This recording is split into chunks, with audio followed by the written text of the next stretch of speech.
meeting is being recorded.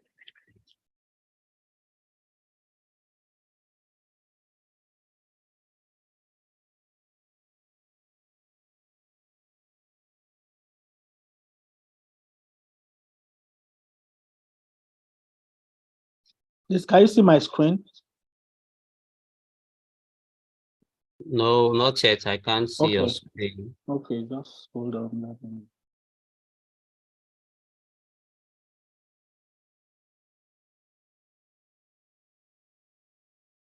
Please, can you see my screen? No, not yet. I can't see your screen. Okay, just hold on.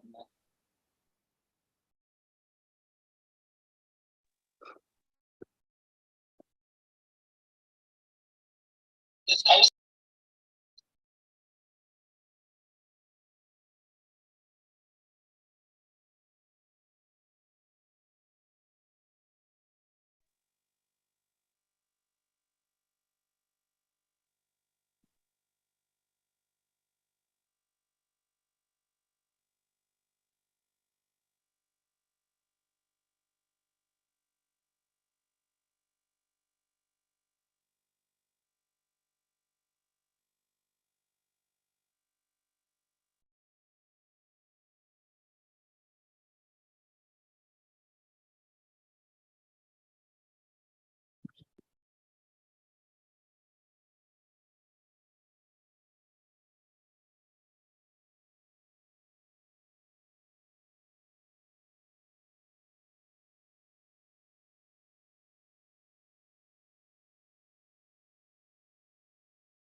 Okay. So thank you. Can you see my screen now? Yes, Yes. sir. Yes. Can you see it? Yes, sir. Yes, sir. Okay, thank you. So this is what we'll be talking about today, effective workplace communication. I would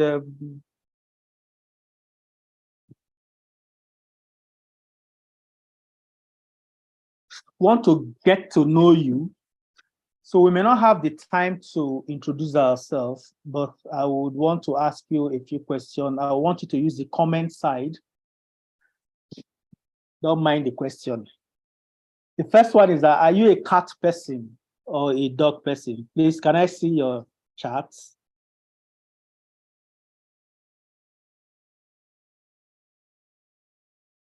If you could be anyone in this world other than yourself, who would you be?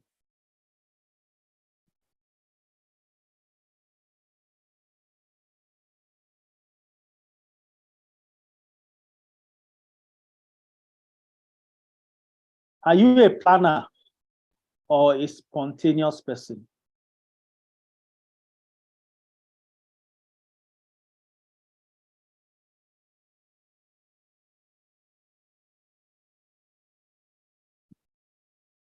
What excuse do you use all the time? Sorry, I can't get, I'm not seeing anybody responding from chats.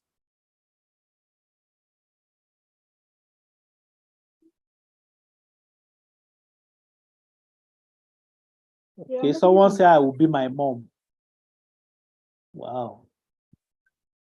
Spontaneous. A planner. Okay, someone said I'm stressed. Okay. That's the excuses you give most often.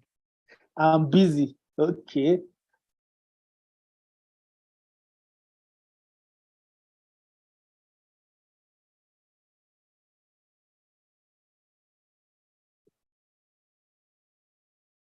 Yes. Okay, I didn't plan for it.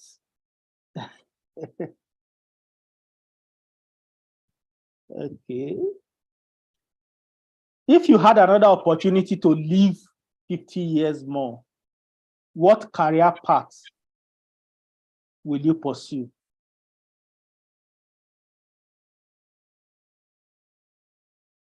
Wow, nursing, that's good. Tech. Can you specify tech? Okay, creative writer, engineering. Oh, somebody said pharmacy. Okay, digital scientist, writer. Wow, someone said footballer.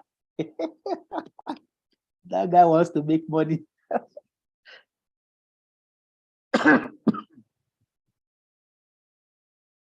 Okay, public health. Okay. Oh, that's nice. Thank you so much for the response. I just wanted to use this opportunity to get us on a page.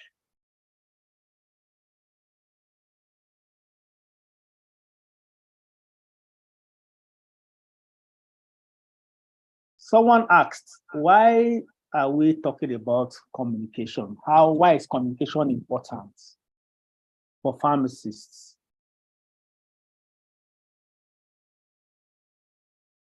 As a pharmacist, you know that you interact with people, patients, you have family members, you interact with colleagues who are pharmacists, you interact with other healthcare professionals. And it's important that for you to communicate your message or pass across your message clearly, you need to communicate effectively. So it's important because when you don't communicate effectively, people misunderstand you, and you can get frustrating when people don't understand what you're trying to say. So that's the reason why we need to understand this topic, communication, and see how we can build our skills.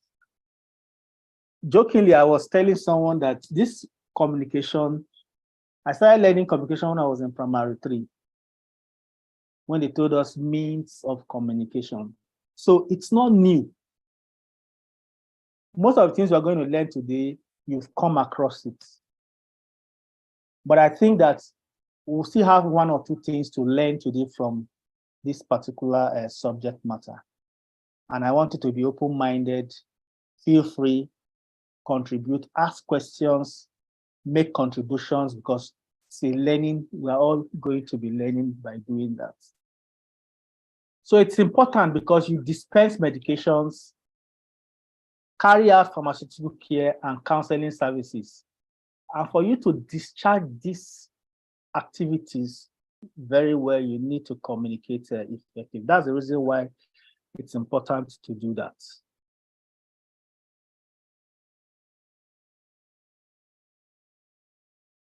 So I'll move immediately to module 1 and then just start what I want to. So here are some basic fact or interesting fact about communication. Miscommunication costs companies with 100 employees an average of $420,000 per year. And we know that organizations with connected employees show productivity increases of 20 to 25%. This is from Expert Market, which also states that 64% of businesses list communication as their strategy and as a key priority for their business strategy. So you see how important communication is. It means that if you are in a workplace, you have your business as a pharmacist, or you are working as someone who is employed, you need that communication because it builds connection. And when there's connection between employees, there's increase in productivity. And when there's increase in productivity, there's also what? Increase in bottom line, which means more profits and more revenue for the organization. Another fact, 97% of workers believe that effective communication impacts everyday tasks. 28% of employees cite poor communication as a reason for not being able to deliver work on time. You know what happens when you work in an organization? Sorry, excuse me, sir. Yes. So your slide is not showing. Sorry, it's just showing the first slide, Pharmasymbiosis. Sorry. Hello? Sorry, sir. I mean, your slide isn't showing. It's just showing us the first slide. The first slide. Pharmasymbiosis. I'm Yeah. surprised. It's not moving. Yeah, it's not moving at all. Please just. I think it's not even on slideshow. So yeah, put it on. Okay, let me go back to resume sharing. Thank you. Sorry Sir. for that. I didn't notice. Can you see it now? No, it's not moving yet. Not moving yet. put it on slideshow first.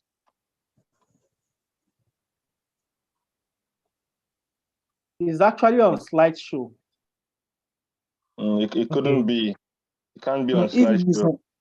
if it's on slideshow, it will move when you click. What we are seeing is not on slideshow anyway. Okay. It's moving now, but it's moving not now. yet on slideshow. Yeah, model Is one. it moving now? Yes. Yes, it is. Here now, it's not on slideshow. Okay, Yes, don't worry. I it's think it's okay. As long as it's moving, it's fine. Okay, Yes, okay. Let me take it this way now. Sorry for that. I did. But you can extend if you don't mind so that everything will show clearly. I think it's on play. Okay. Yeah, So I can see I the think highlighted portion of the play sign down right. So, but you can see it now. Minimize the outline part, the left side of the window, reduce the size so that this other part could be big. If not, go ahead. I think many people can still see what's on the screen. If you're having issues with Let it, me try and minimize it. click slideshow now. It's not supposed to be. sorry, sir. Slideshow is on your top right. Top If you right, click top right. slideshow on your top right. Or press F5. I don't know if this is WP. I don't know if this is a PowerPoint. Okay, let me. Okay, you're using an online version, right? Yes. Okay. Yes, the slideshow just. This slideshow where your cursor was before, just go back there. After animation, slideshow. Go to the left. No, to the left.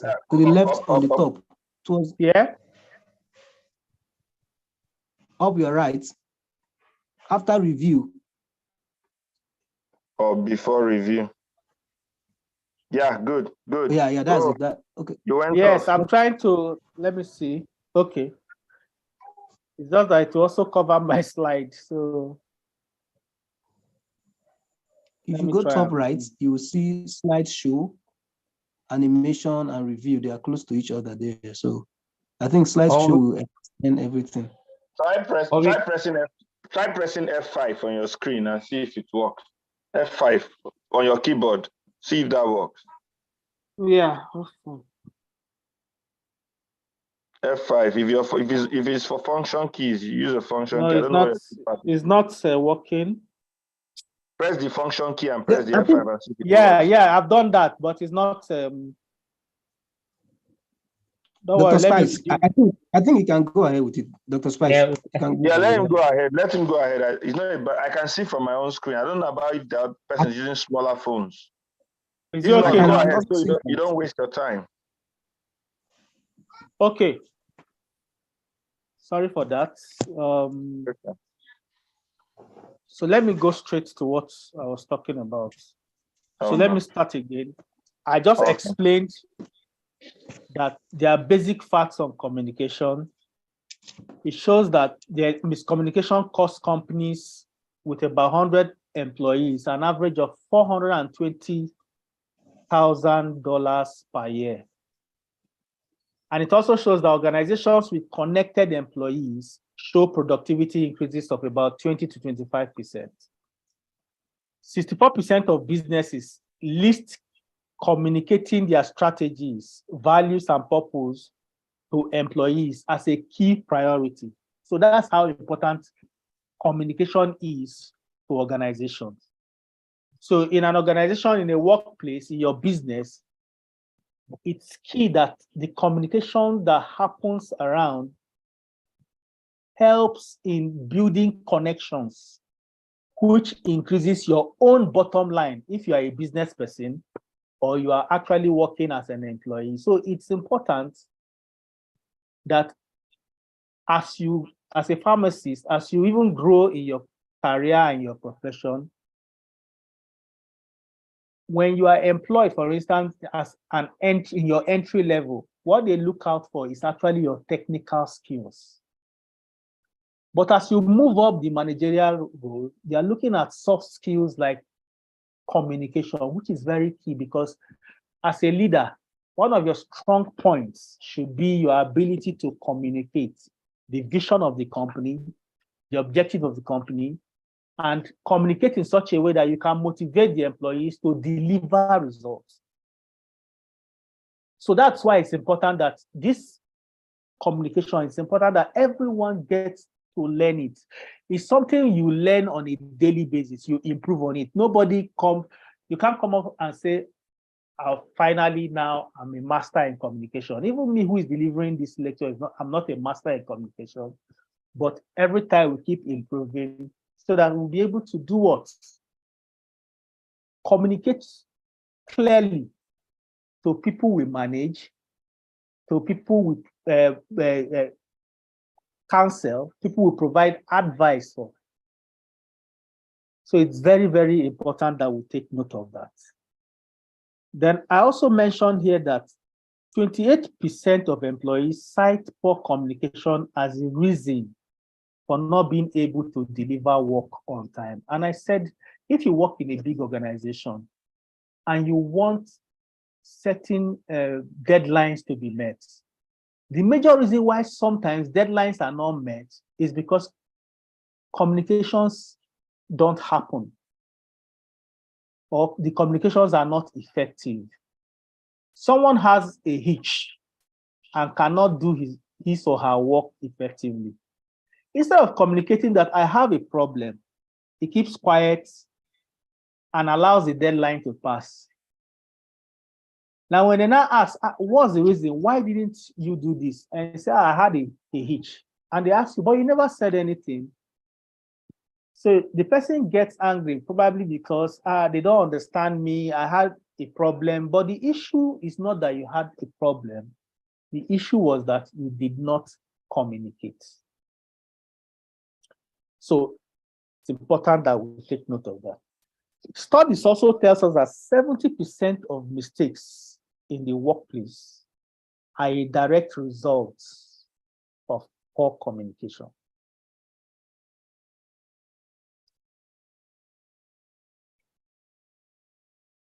So what is communication? Please, can you just put in one word? I want to hear from you because it's not new. Communication we've all led. So what is communication? Please, can we use your chat? The more you contribute, the more we scale out. I will pick the numbers of people who are communicating. So please, I want to hear from you. What is communication?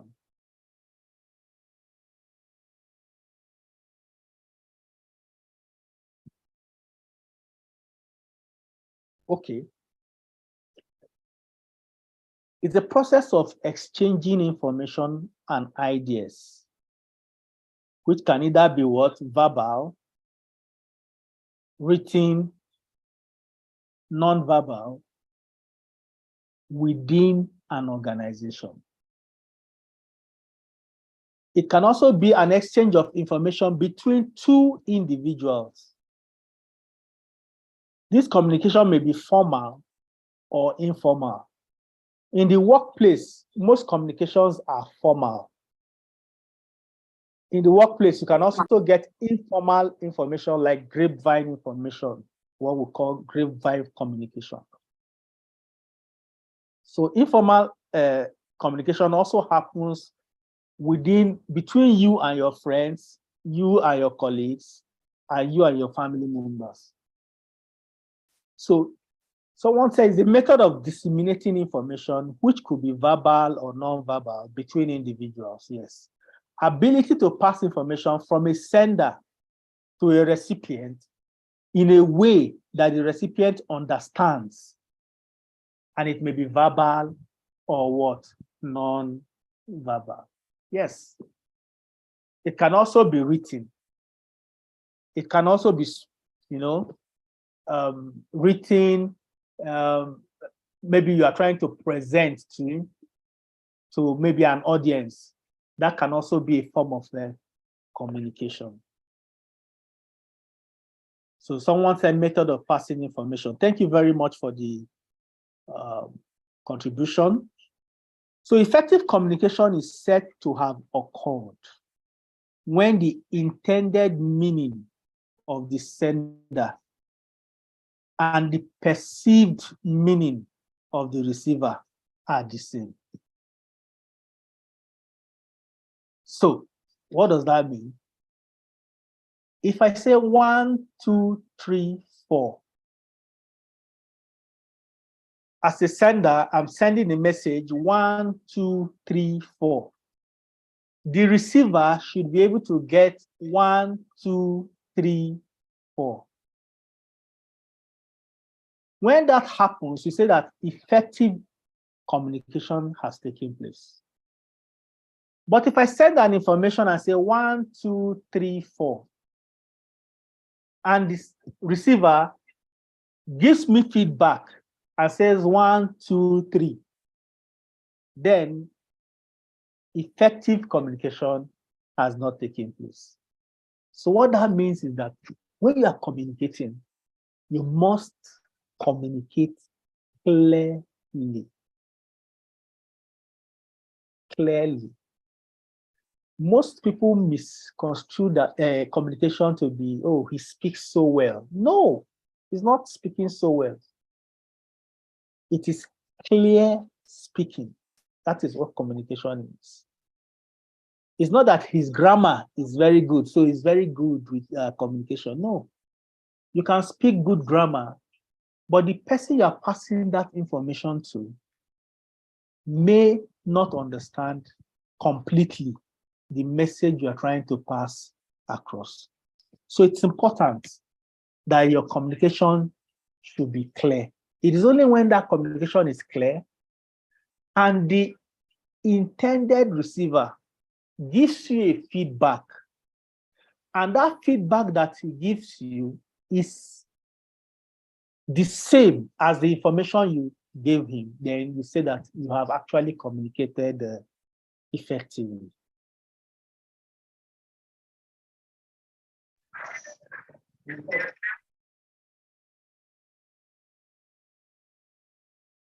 So basic principles of communication. I won't bother us so much because I'll give you some of these slides. There are some key important things that we want to highlight as we move. But first of all, the real message is the message received and not the message intended. So as a sender of a message, you might intend, oh, this is what I mean, but that may not be what the receiver got. Let me give you an example. This was a conversation between a Jesuit monk and a Gregorian monk, I think, with their supervisor. And one asked a question and said, "Sir, can I pray while I am drinking?" The other one asked, "Can I drink while I am praying?" Now, the second request was declined.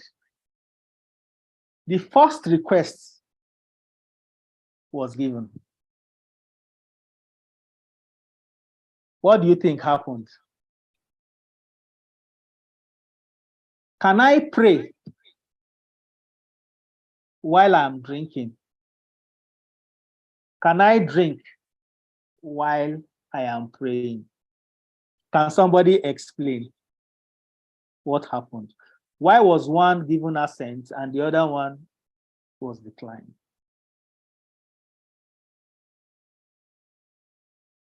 Yes, I'm listening. Please, you can open the mic and talk.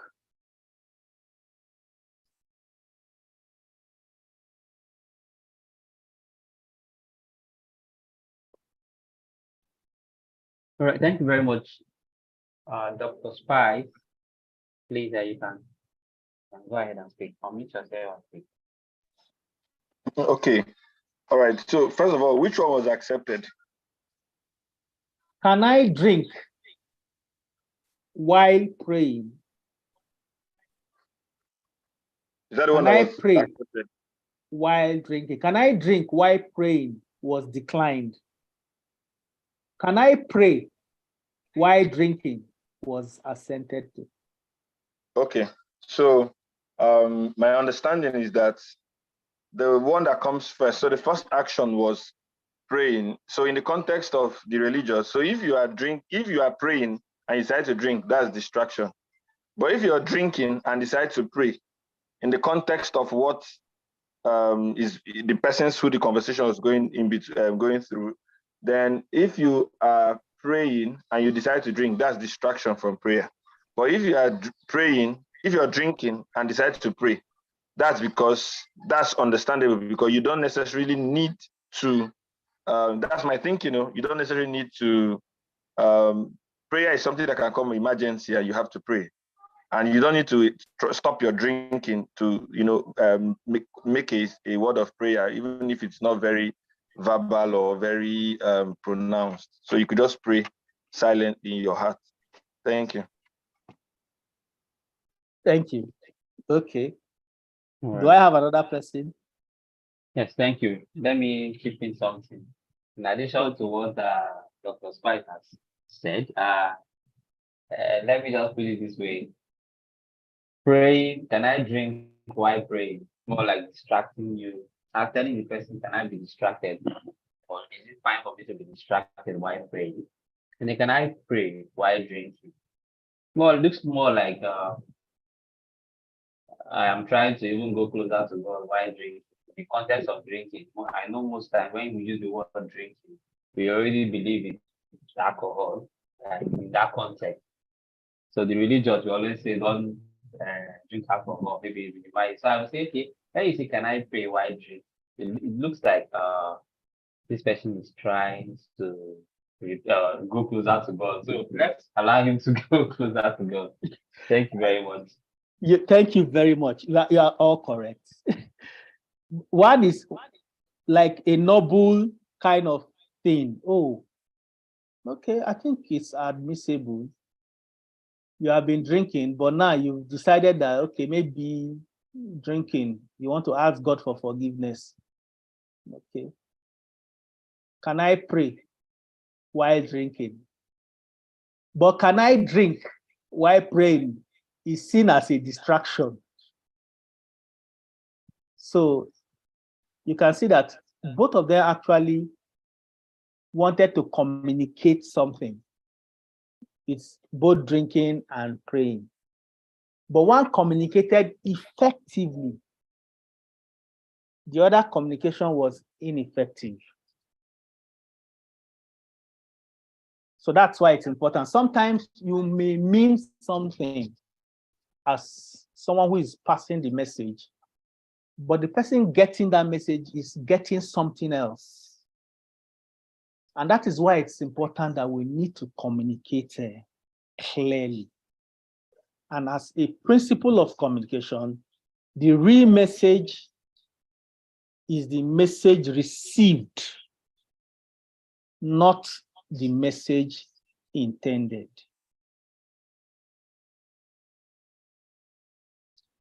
And you know that communication is a two-way street. You give and you receive. You give and you receive. So if you are in an environment where you are only the one talking, then you are not communicating. You need to talk and receive. So that's another basic principle of communication. So it's a two-way street. You give and you receive. Forms of communication, this one we did it in primary 3, primary 4. But just as a refresher, it can be verbal, it can be non-verbal, it can be visual, it can be oral, it can be written. Oral means listening and hearing. It's a part of communication, a form of communication. Visual is signs, using signs, symbols, and pictures to pass information. Written, journals, email, blogs, and text messages, a form of communication. Non-verbal, facial expression, body language, posture, very, very important when it comes to communication. In short, it's responsible for close to about 58% of our communication. Sometimes what you are saying is different from what your body is saying. So sometimes you are communicating something and people are perceiving something else, and you say, I don't understand. Why are they saying this? It's because your body language is giving you away. So for you to communicate clearly, your body language and your verbal, that is a speech, what you are saying must be in sync. If there's any discrepancy, you are trying to do what? Create doubts in your communication. So it's very important, because we'll be looking at a little on non-verbal communications. So common ways we communicate in the workplace, very simple. We also know this: visual, spoken, written, through body language. So in organization, communication is classified as either lateral communication, interactive communication, downward communication, upward communication. Downward communication, it is directive in nature and usually flows from management to employees. If you're a manager, you know what I mean. We'll talk about downward communication. You receive communication from management, then you're expected to cascade it down to your direct reports. Downward. It is only relevant in this particular setting. You can't use downward communication when talking to a patient. No, because that would be, you are condescending. So it's only useful in organizations where information is passed from management to employees. That's why it's referred to as downward communication. Upward communication is non-directive in nature, but usually flows from employee to management. So you want to let your bosses know about something that is happening. You use upward type of communication. It has its characteristics. It has a way to, as we move forward, we get to know. Lateral communication involves communication across chains of the commands.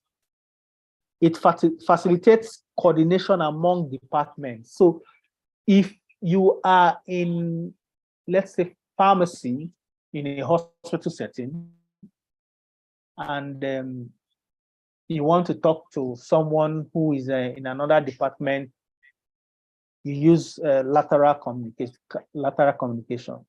It has its characteristics, it has its features. Interactive communication. Communication is necessary between pairs involved in tasks that require coordinated efforts. So this is the type of communication you find within teams, colleagues that work together. So in the workplace, these are the type of communications that we have. Variety of communication. You have methods of communication, you have medium of communication. I won't dwell here. We all did it in primary 4. The 7 C's of good communication. Communication within healthcare and social setting is considered effective when the receiver, who is either the patient or a family member or a healthcare worker, understands clearly message being conveyed by you, the pharmacist. And for this to happen, the message has to be clear, it has to be transparent, it has to be accessible, it has to be consistent, and it has to be inclusive. When this happens, that's when we say good communication has occurred. So when we say the 7 C's of communication, we talk about completeness. The message has to be complete. All the components in the message has to be complete. Conciseness, brevity, straight to the point. Consideration, yes. The receiver, you need to consider the receiver. Maybe the age of the receiver, it may be the condition of the receiver, but you have to put the receiver into consideration. Clarity. Sorry, I can't see your screen. Oh, you can't see the screen again? Yeah. Okay, so are you showing up on your side, Richard? No, sorry, I can't see. Is it with him or everybody? Oh, we can see it here. Okay. Can you check? I don't know. Maybe the expert in tech should tell him exactly what to do, please. Let him log off and log in back. Okay. Yeah, that is what. So can you log off and log in? Okay, sir. Okay. Okay, I can see now. You can see it. Praise God. Hallelujah. Hallelujah. Okay. So clarity, I said it has to be clear, no ambiguity.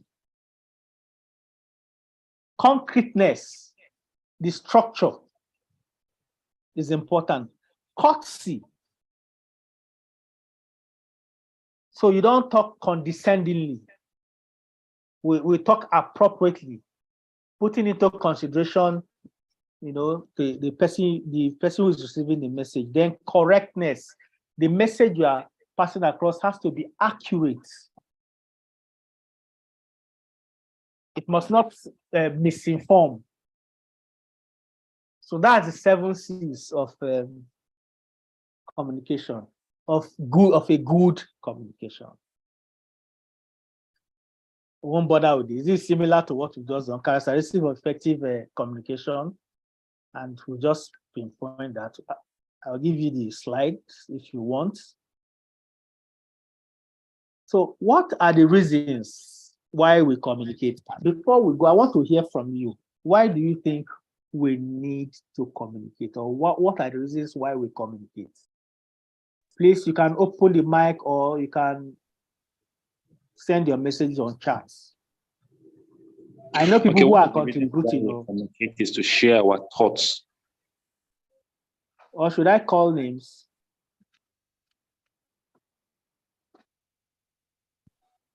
For innovation, okay? To create awareness, to pass information. Agree with you. Yes, to share ideas. To get feedback. I like that. To get feedback. Yes. That's a reason too. To share values and vision. Yes. To communicate your objectives. To correct. Yes, to instruct. Okay. To pass a directive.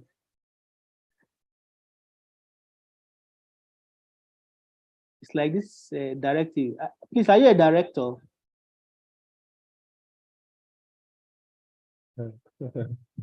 You see now, you people are not laughing. No, I remember my rules. Okay, to appraise,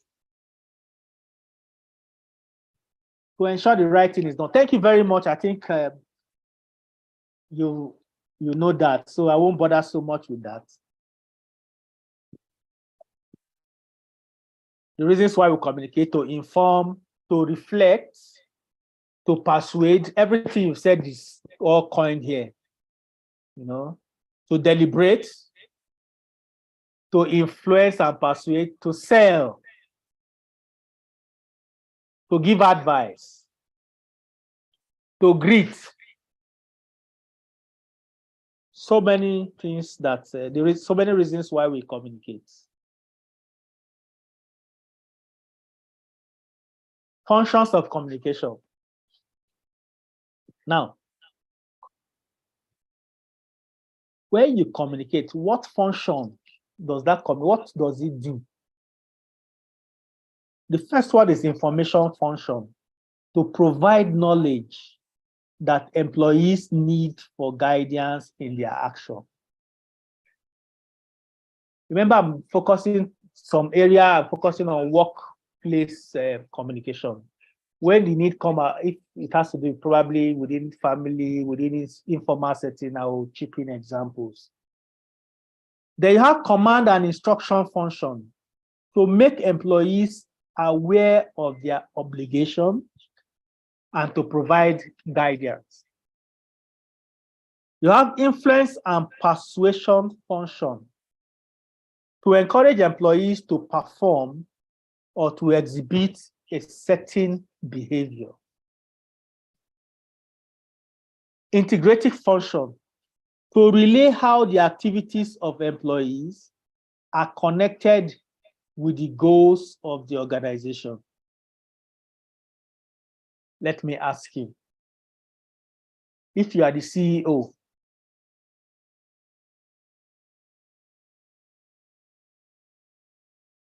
which function of communication will you be using more?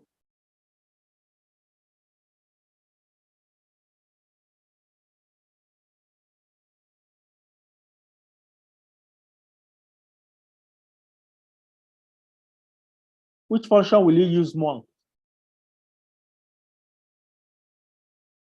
Someone said integrative. Okay. Because you want to explain to your employees or staff about probably organizational goals or strategy. Okay. Remember, you won't be tied to only one. You can use multiple. Directive, yes, when you want to give information and you want action to be taken. Someone said everything. Wow. Okay. Now, where do you think influence and persuasive function will, how do I put it now? Where will you use it more? Let's assume you work in the industry.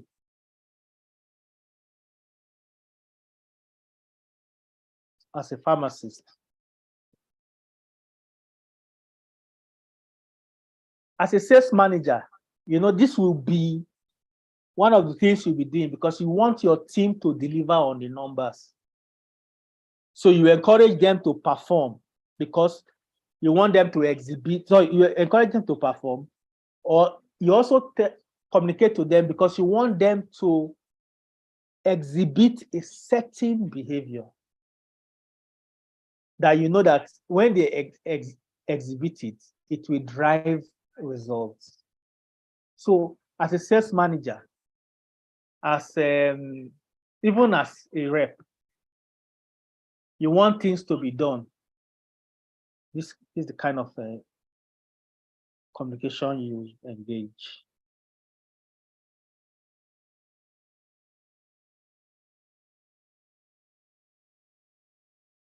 So can you share with me what communication challenges you are experiencing within your organization.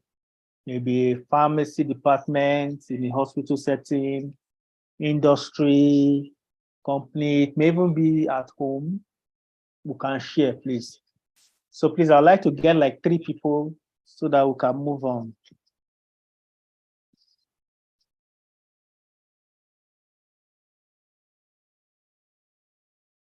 You can open the mic.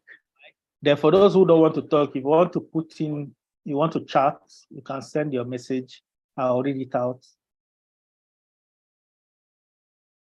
Okay, in the previous one, somebody said in a team, all the functions listed are crucial at various times.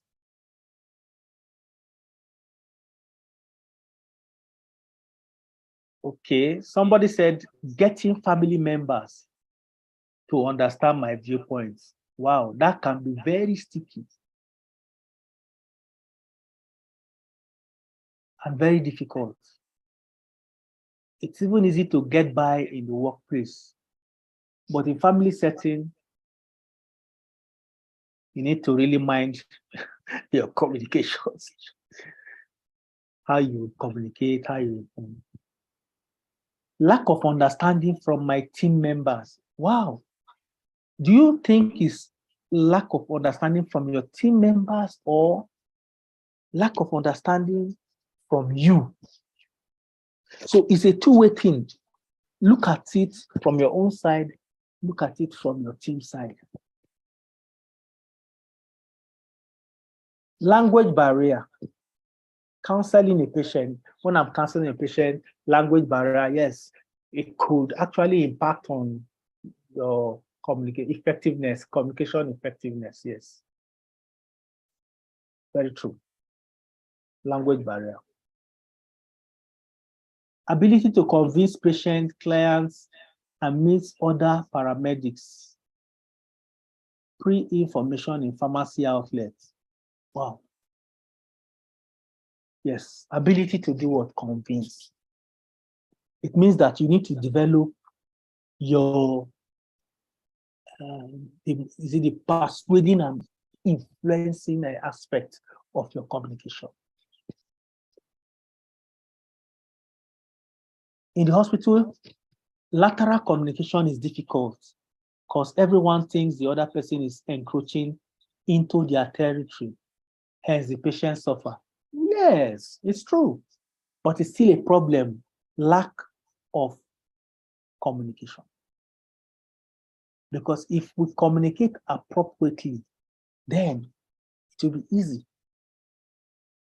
If you communicate clearly, then it will be easy. But the issue is that, do we want to communicate?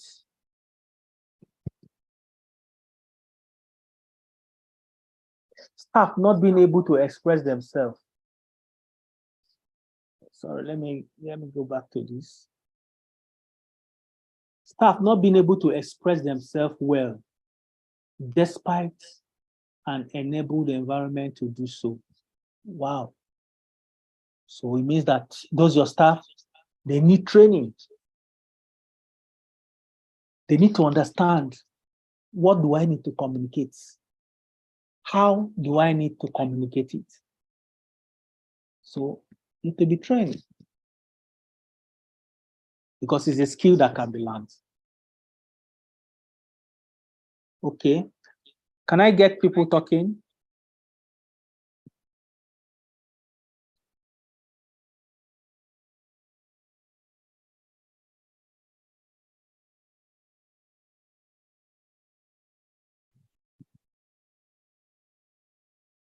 Yeah, someone said poor information distribution among the workers. Okay. Yes, can I get first?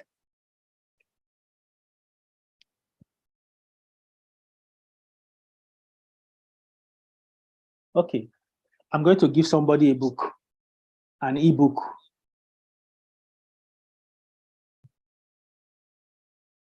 The first person to talk. One powerful ebook, or you can even tell me your choice. I'll look for it and find it and send it to you. Your area of interest. You've not addressed my own challenge, Joe. Oh, your own challenge? Yeah, I think you missed Which one it. is that? Intimidation because of hierarchy? No, no. Ability to I am the one that clearly. just posted it. No. Ability to demonstrate clearly and consistently my expectations for my team. Hello? You said what? Ability to demonstrate clearly and consistently my expectations from my team. Ability to, I can see it now. Ability to demonstrate clearly and consistently my expectations from my team. Okay, so by this, I mean sometimes communication. The issue is from your own end now. Yes, please. Yes. Good. What can you expand more? So let's use this. Can you tell me what the issue is? Okay, sometimes you want your team to do something, but you definitely need to. Please, are you on speaker? No. Okay, yeah. Can you speak up a little bit more so I can hear you very well? Can you hear me? Is it okay now? Okay, talk. You can hear me now, right? Yes. Okay, so I said sometimes you need to. I think it's about clarity, really. Sometimes you need to communicate some things to your team, and maybe they need you to do some bit of that so that they can learn and know that it's possible. So sometimes maybe you're too busy, and sometimes how can you be more? Are there ways to be more clear and consistent? Are there skills or like things I should know about clarity, about having to be more clear when communicating with my team so that they can easily grasp? That's where challenge it. Yes, thank you. When you do that, probably you have communicated with your team before. What it means is that you don't normally get the result you desire from your team. Is that what you're talking about? Yes, please. And when you probably ask them, they'll tell you maybe they didn't understand what you said, or you don't get any response at all. Or you don't get sufficient response even. Okay. Now we'll look at styles of communication. Okay. Yes, later we'll also look at body language. But let me just chip in a little on this. First of all, as a manager, maybe you have your team that you manage. Your first job as a manager is to, first of all, get an understanding of how your team members work, how they communicate. For some people, you just need to talk to them. Please, this is what I want. This is what I want you to deliver. This is what I want you to do. You have to do this one first. Then after you finish this one, you do this second stage. After I finish the second stage, you do the third stage. Now, some people, you need to get down to that level. For some, there are some you need to just talk and say, please, this is what I want you to do. This is the result I want us to achieve. And the person runs with it because he understands fully what he needs to do. It's not that the first person is dull. No. One of the work I've also done personally on myself is to understand and study personalities. People are different. The way they perceive is different. The way they see things is different.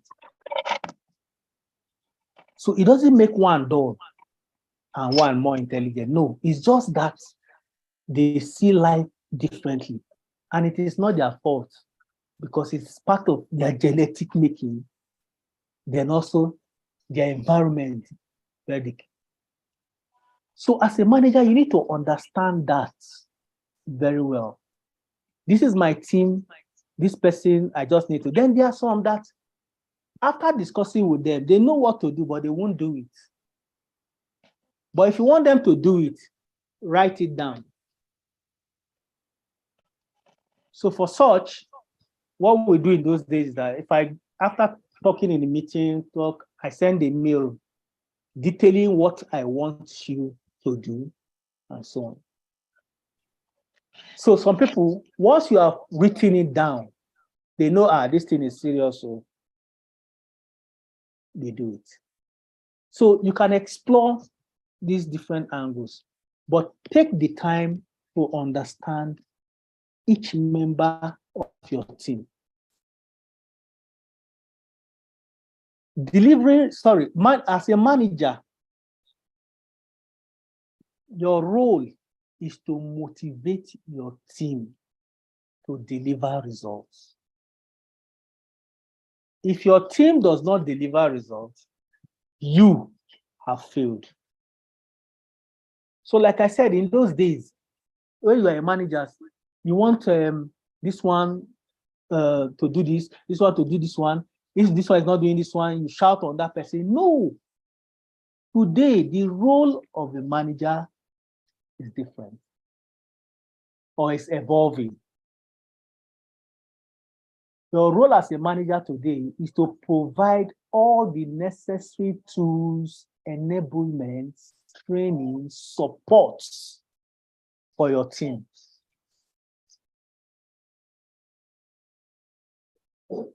I don't know, have I been able to answer or giving you something? Big time. Thank you. Huh? I didn't get you.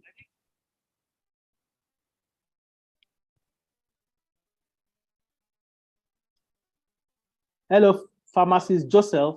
Did I?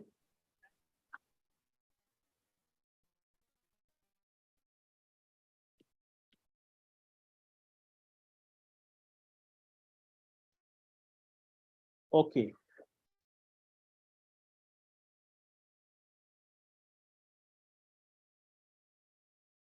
So, effective communication, this is what we've been talking about, is a process of exchanging ideas, thought, opinion, knowledge, and data so that the message is received and understood with clarity and purpose. And I ask, how can pharmacists communicate effectively? I shared an article on this. So please, you will take your time. I sent Joanne from Pharmasymbiosis the link. So you can just go to the link and download it and read, communicate. It's specifically for pharmacists and healthcare providers, how we can try to communicate effectively, especially in workplace situations.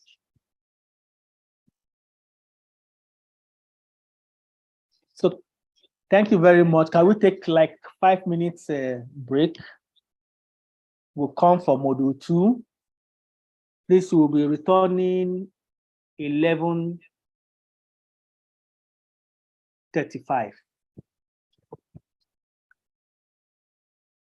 This module is shorter, so I want to give you, so if you want to carry out biological breaks, you can do that. All right, thank you very much, sir.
Okay, hello guys.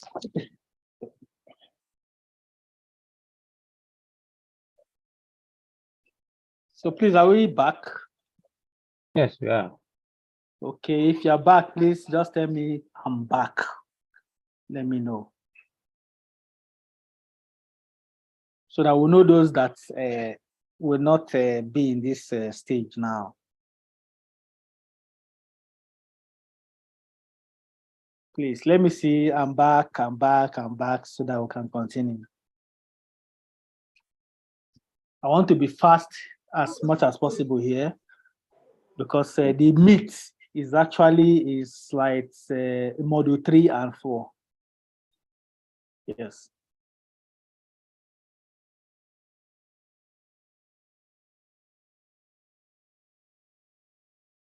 Thank you very much. I love this. That's why I like my colleagues, pharmacists. You know, school has made it very easy for us to, we are not scared of all this long talk. After I've done a pharmacognosy and you've written notes, you are not scared. But there are some trainings that you go, when you talk 30 minutes, they say they want to stretch, they want to take tea, they want to do this. So welcome back. So we'll get straight to module 2 and then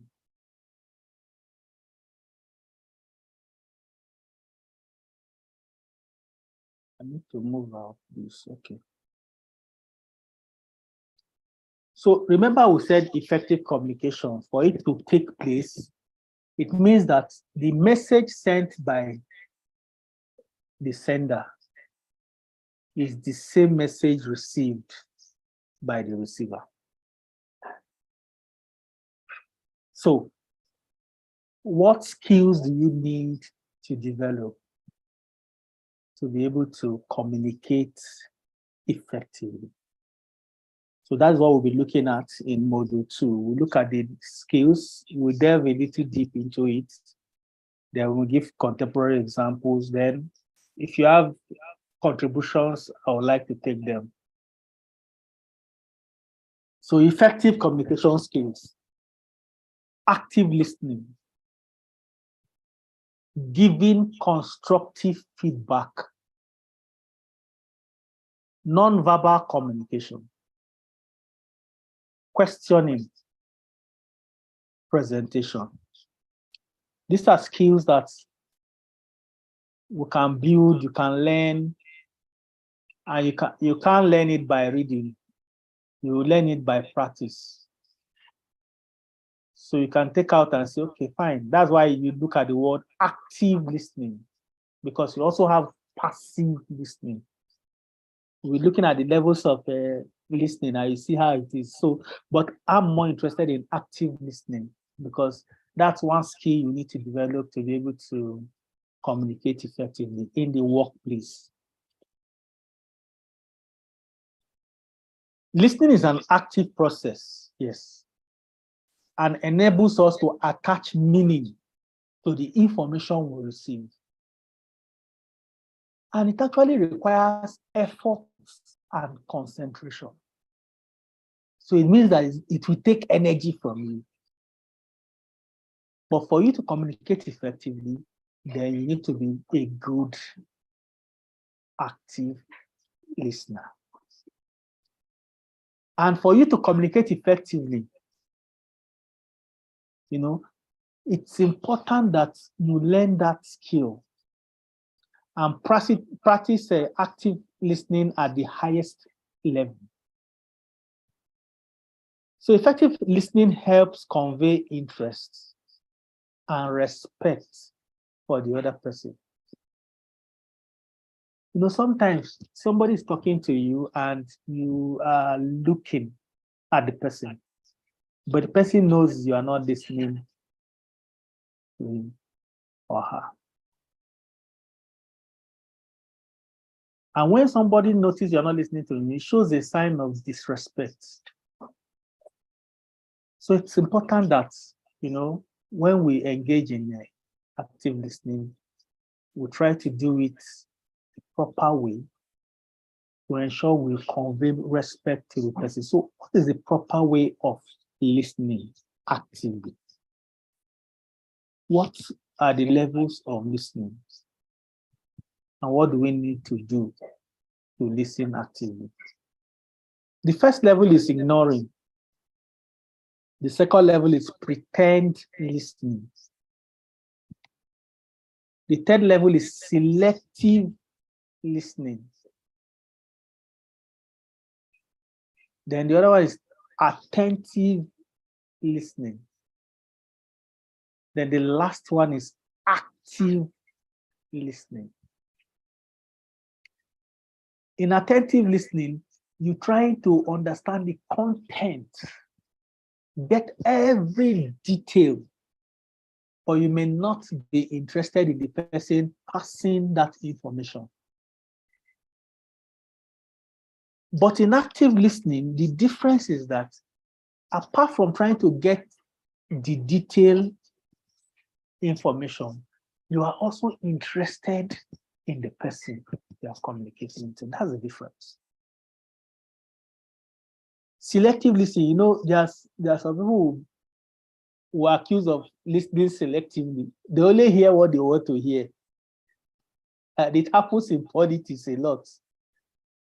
You only just want to hear what you want to hear. So you have selective listening. Pretend listening and ignore. And because you have selective listening and it's predominant in politics, that's why we're always having a lot of clashes, because you are not listening to me, I'm not listening to you. I just want to convey my own narrative. You know, nobody wants to sit down. Okay, fine. I'm not going to accept what you are telling me. And I don't expect you to accept what I am telling you. But can we come up and have a common ground? So that is what we have. pretend listening. When you are listening and you are listening to the person, you look at the person, after sometimes you go to your phone. Then you have ignoring completely. Those are the levels of listening we're talking about. And you know that you need to practice the highest level of listening, which is actually active listening. In school, attentive listening can do well. If you are a very good and you are an attentive listener, you will do well in school. Then for gossip, you can be a selective listener so that you can save yourself of the troubles and agony of what you think other people think about you. So selective listening, you can use that. Yes. There are some listening, of course, you need to ignore. So it's not that they are not all important, but you see, in trying to convey, you can convey messages from all the levels, but in trying to convey message, probably in your workplace, because you want action to be taken, you want to drive a behavior change, then you need to take active listening as the highest level. So how do we listen actively? Stop talking, stop talking, listen openly to the other person. That's like being receptive to the other person. Remove distractions. One of the common distractions we have today is the cell phone. Is this cell phone now or smartphone? I think now it's smartphone. Delay evaluation of what you have heard until you fully understand it. You know, sometimes we are very good with assuming, you know, what we're already biased. So, okay, because of what we heard, I think this person always also give the other person a chance to say something. Because sometimes when we hear something and we want to gossip and tell my friend what I heard somebody said, I will want to color it in such a way that my friend will be, you know, willing to receive that information from me. I will color it and put our own addition and remove some. But when you hear from the other side, you'll be able to balance and say, okay, before you can now decide to take any action you want to take.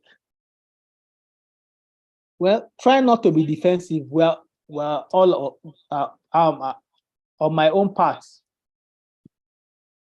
I don't know about you, but I'm also very, sometimes you want to be defensive. Somebody accuses you of something that you know you are not, you know, or something. You're easily defensive. Yes.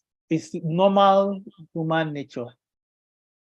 It's not that it won't happen, but we'll try as much as possible to limit it.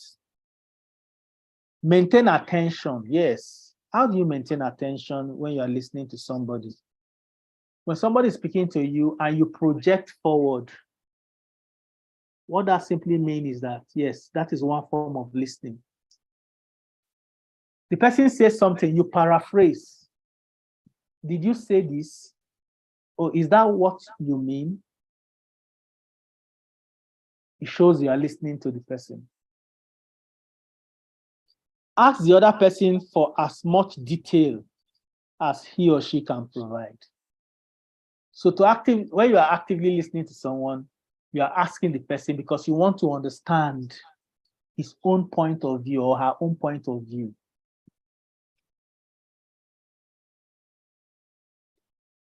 Active listening technique. The first thing you do is to paraphrase. When somebody is listening to you, these are the things you'll be doing, and the person will know that, okay, he's actually listening to me. You paraphrase. And you know what I mean by paraphrasing. Someone said, when I went to Lagos, I saw the president, and the president traveled. Well, they just said that, okay, when you went to Lagos, you saw the president, he traveled to which country? The person said maybe UK or maybe Spain. So what I'm trying to do is to paraphrase what the person has said. So it's a form of a technique of listening. 2 is summarize. Someone tells you a story. Before jumping into conclusion or responding, you say, please let me get you right. This is what you said. This is what you said. This is what you said. Is it correct? And the person say, yes, exactly, you got it. Then you can now respond. So what that shows is that you are also listening to the person. Clarify.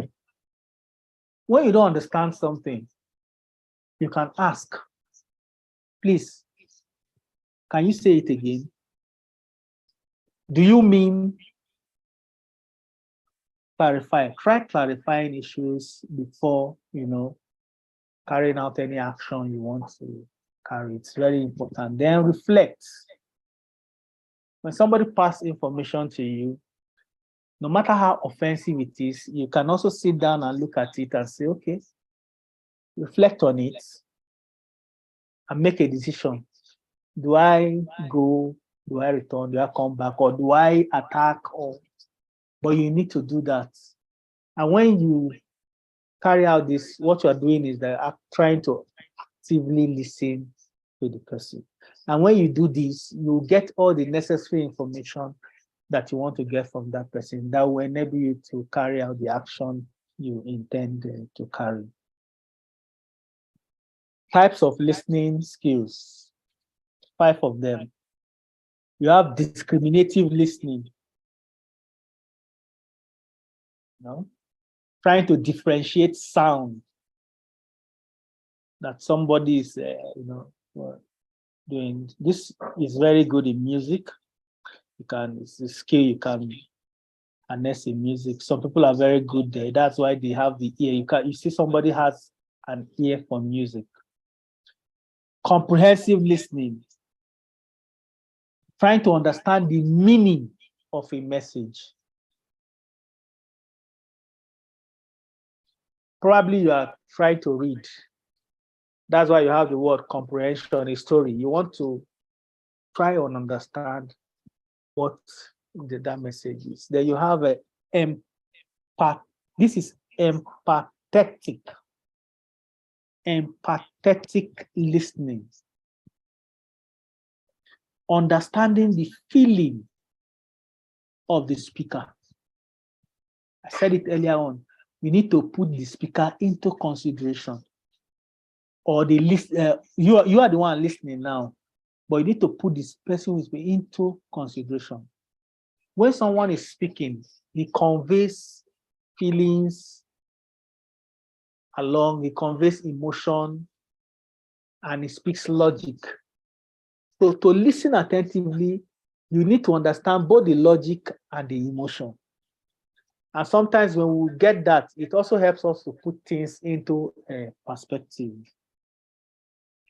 Analytical listening. You listen to evaluate. You want to evaluate the meaning of something. Then you have appreciative listening. Seeking certain information. You want some information, then you go for it. So not to bother with us, we've dealt with this. Attentive listening, holding eye contact, maintaining good posture, nodding, mirroring the speaker, but that's you mirror the speaker's body language. Sometimes the speaker tilts towards the left, you also tilt towards the left. What it simply shows the speaker is that you're actually listening. You don't normally know when you do this, but if you are listening actively, you notice that if the speaker moves, there's a certain movement the speaker will make. You will also naturally want to follow or mirror that kind of movement. Why? Because you are immersed in what that speaker is saying. So it also shows you are interested in what the speaker is saying. Reflection listening involves repeating and paraphrasing what the speaker has said to show that you truly understand what they are telling you.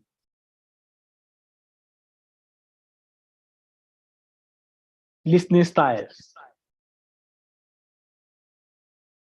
When we look at this, you will now tell me where you belong. And I would like to see it on in the chart.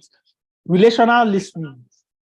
You have relational listening, you have critical listening, you have task-oriented listening, and you have analytical listening.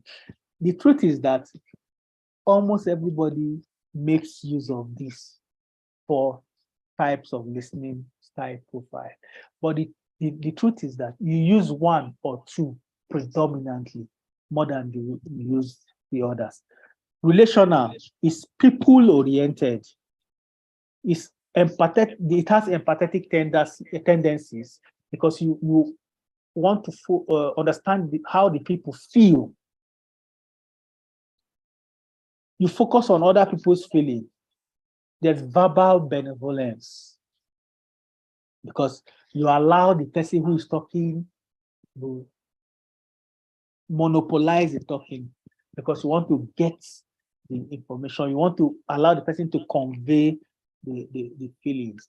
Analytical listening is content-oriented, systematic thinking, information processing. It seeks all perspectives before drawing opinions. You know, this is very good. You use this a lot if you do research. Critical listening, focus on accuracy and logic.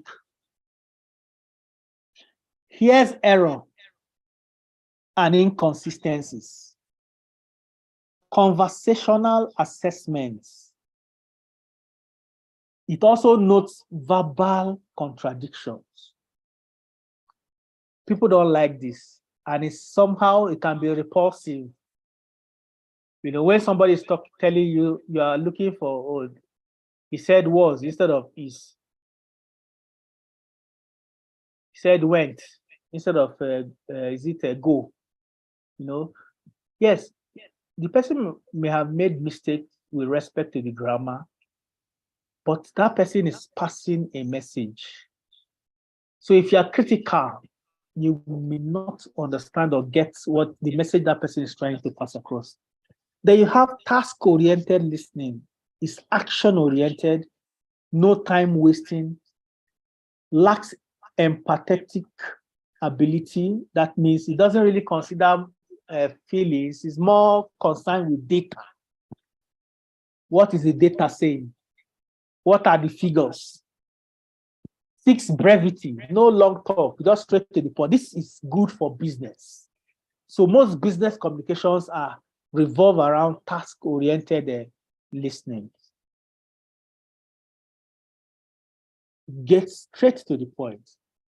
So please, can you tell me which one do you find yourself?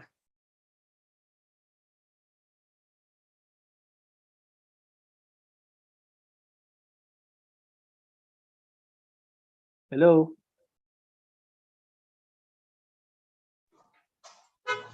I hope everybody has not gone home. We are here with you, sir. Okay. We are actively listening. Sure. Because everywhere is just very quiet. Okay, please, I can open the mic. Please, I want somebody to make contributions, say 1 or 2 things so that we can move. Okay, analytical listening, okay. Task-oriented sometimes. Relational listening, okay. Relational and analytical, good, okay.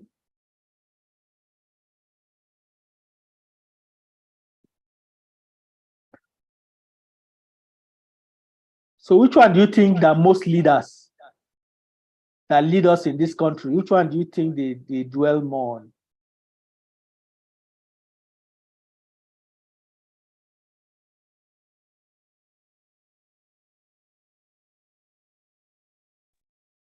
Well, let me ask a question there.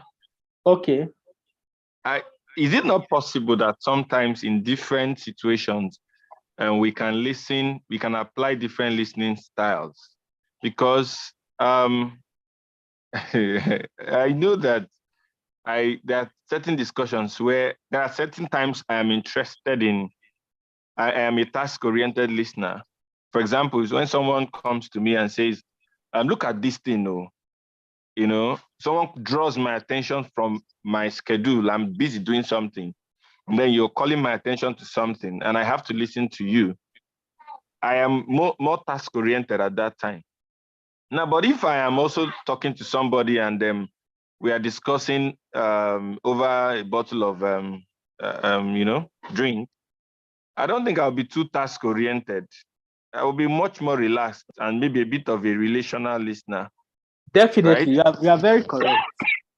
Because I said it earlier that we all use the 4 types, but it's just that sometimes we tilt more to 1 or 2 more than we use the other.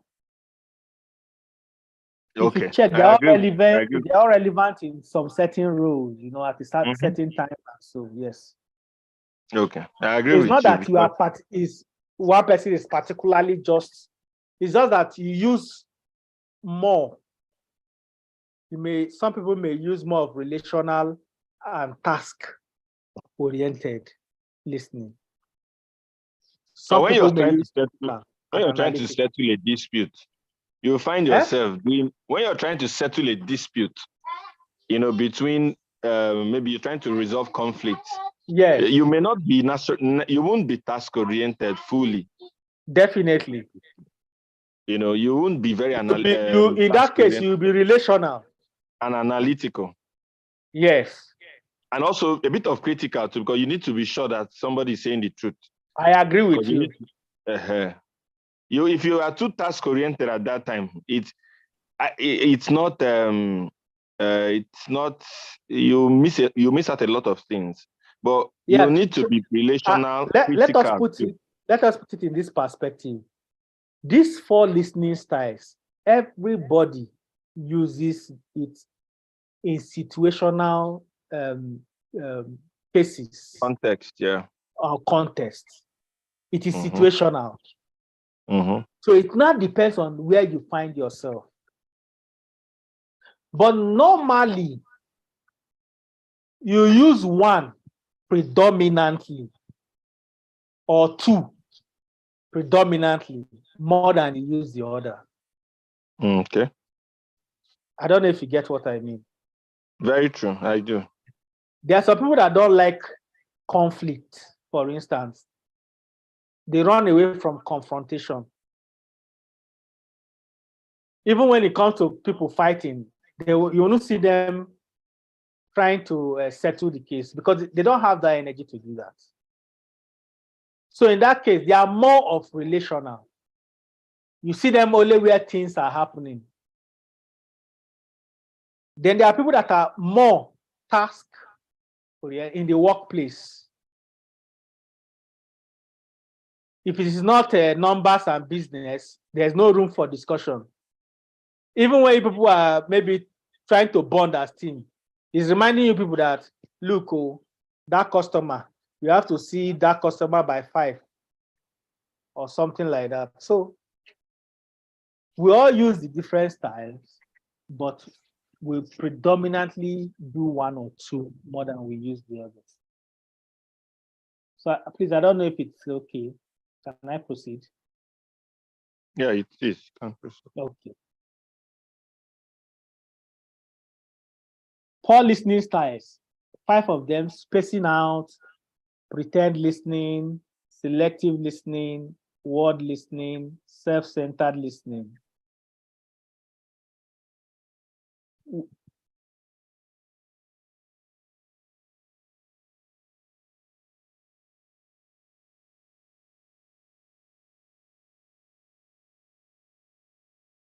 So barriers to effective listening: forming a judgment or evaluation before we understand what is being said, or what we normally call jumping into conclusions. Hearing what we want to hear, turning out a point of view that differs from our own. Turning out or turning down a point of view that differs from our own. Formulating and rehearsing our response. Somebody is talking to us. We're already thinking, well, how do we respond to this person? We are trying to form the response. Please, even me who is communicating with you, I do it. So we are trying to learn and become better. So I do it. I know we all do it. Yes. But it's a kind of, when somebody is talking to you and trying to rehearse the response you want to give, you will not be listening and you will miss out on some salient points, which may actually be necessary in what you intend to do. That's why sometimes when somebody maybe is giving a lecture, or maybe you are doing a presentation, then somebody maybe just gives you a question, and you notice that the last thing you just said is the question the person is asking. What it simply means that when he was receiving that information, the person was trying to, formulate, okay, the questions I want to give this person. So it hinders effective communication.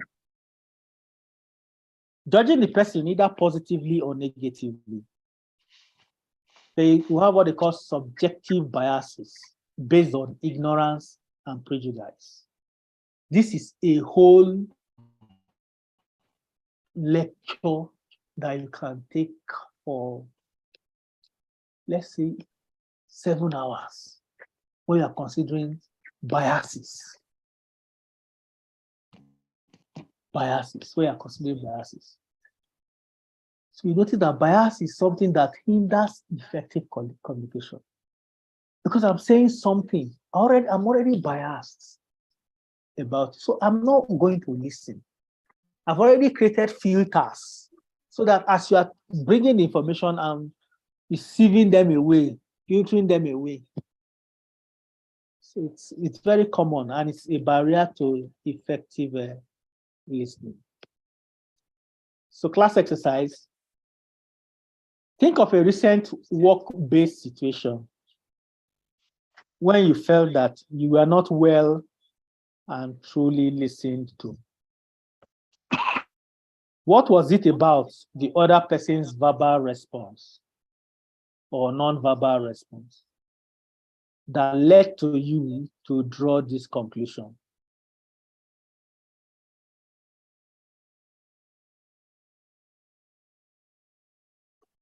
So, though we don't have ladies in pharmacies, we are all men, as they say, but I'm gender sensitive. Please, the lady has to speak this time.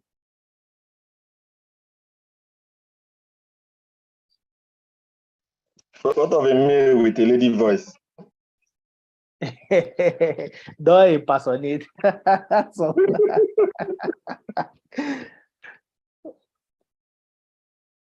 So, ladies, please. All right, which lady wants to speak? Maybe we should incentivize the first lady to speak, get some data. Yes. You are the manager now, so you can incentivize the process. If the ladies aren't speaking, maybe if we incentivize it, maybe someone will speak up. No, the ladies have to speak because they are the best in communication. Okay, I think they understand what is said and what is not said. But it appears the ladies are shy. They don't want to talk. Because I know a lot of ladies have been typing in the chat box. They are very good at communicating, but maybe they don't like to initiate communication. Yeah, something like that. I think in our tradition, in our African setting, we don't like to initiate conversation. So I'm waiting. I know that there must be somebody to bail the ladies out. We have Honey, we have no, Joanne is out of it. We have Honey, we have Abigail,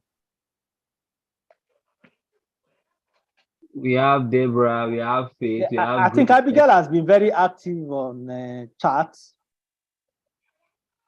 Okay. We also have Norma. Yes, we have Norma, we have Omolara, we have Coxon. Okay. So the first lady to speak, there's a gift for you. Faith has been active, Okay. I think. Can you say something? Any guys should take up the challenge now to.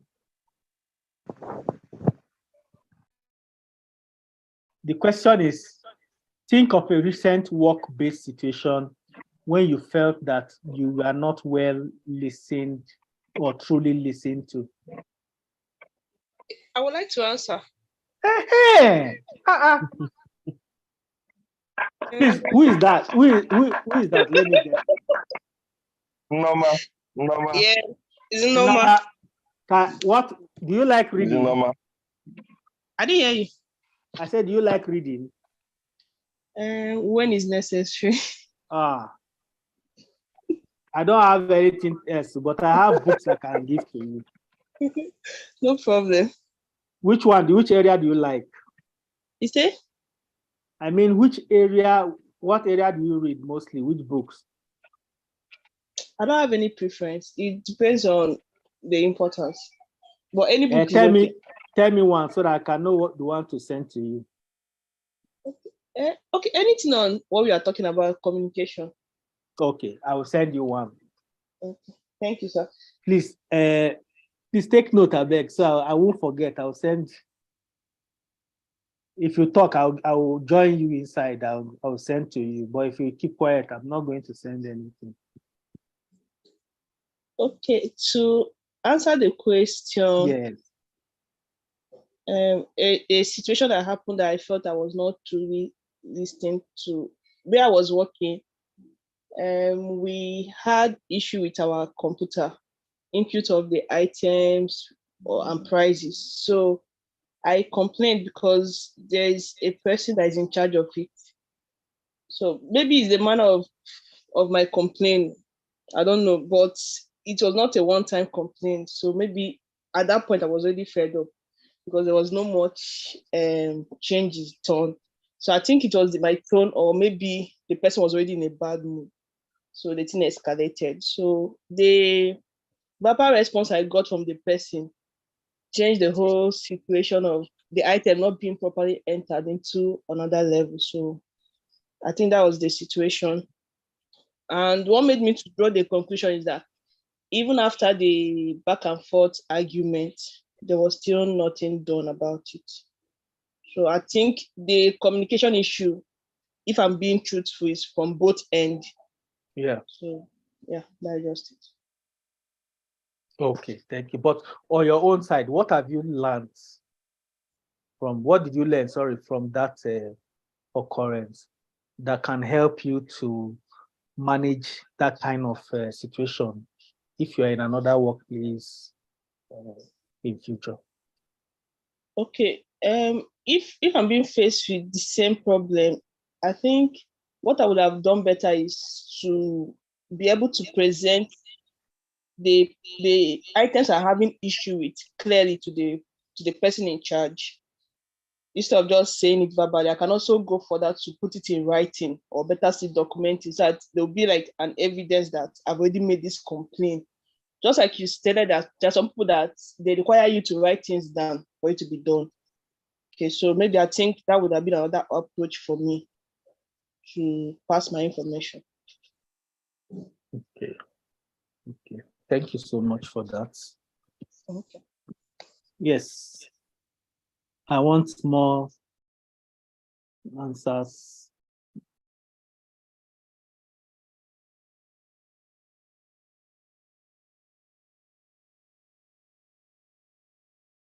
The guys are not talking again.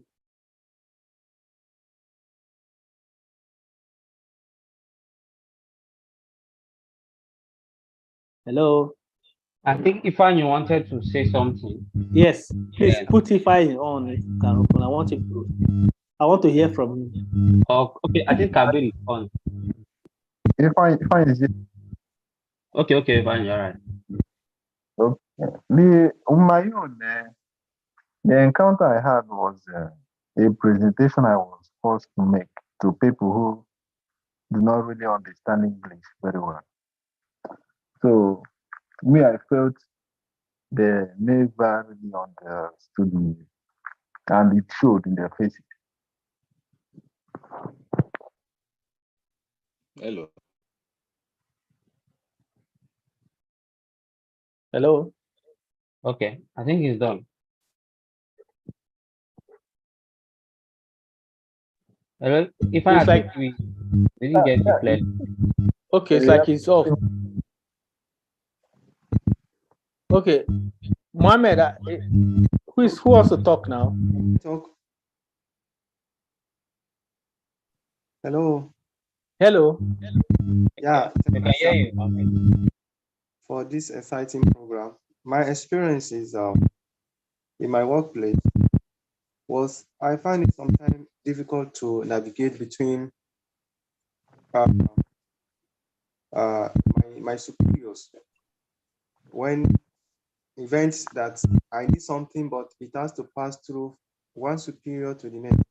It's kind of like upward communication, and it's very sensitive for like my work. I need certain things to execute certain things, but then you have to come later and send to one superior. He has to approve and send to the other superior. Then navigating between the two, I find it difficult.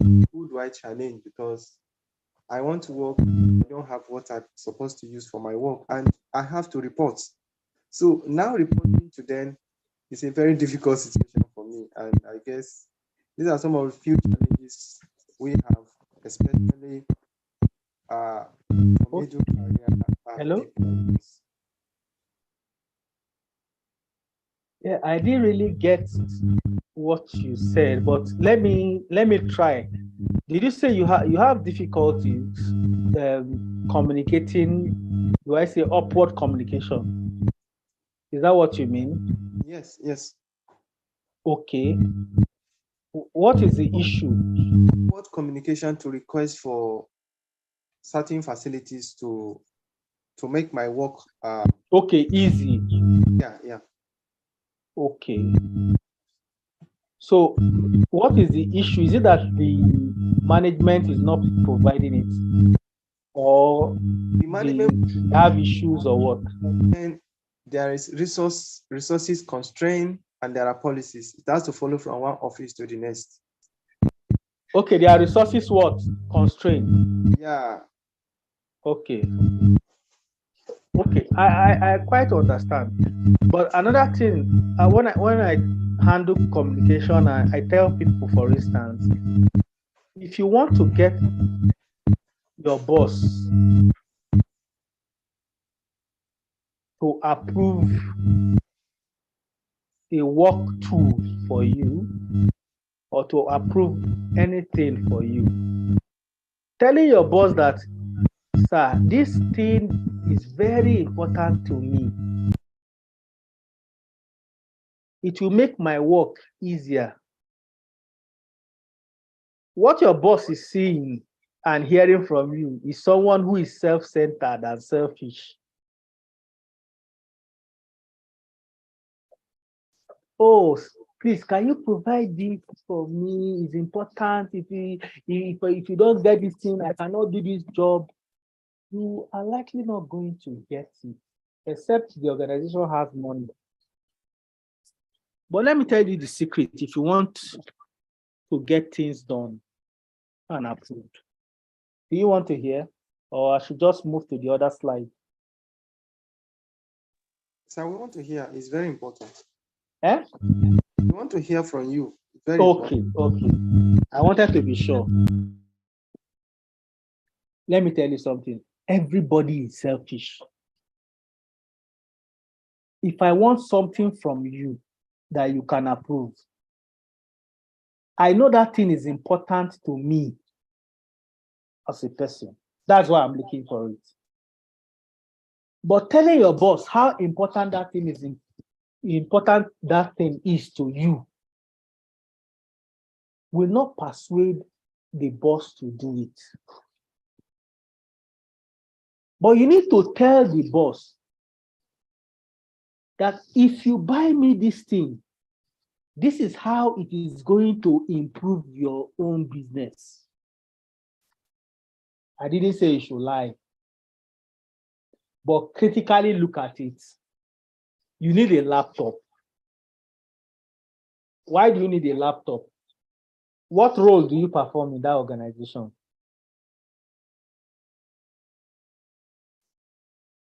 Hello? I'm with you, Yeah, sir. we can hear you. Yes, what role do you perform in the organization? My role? Yes.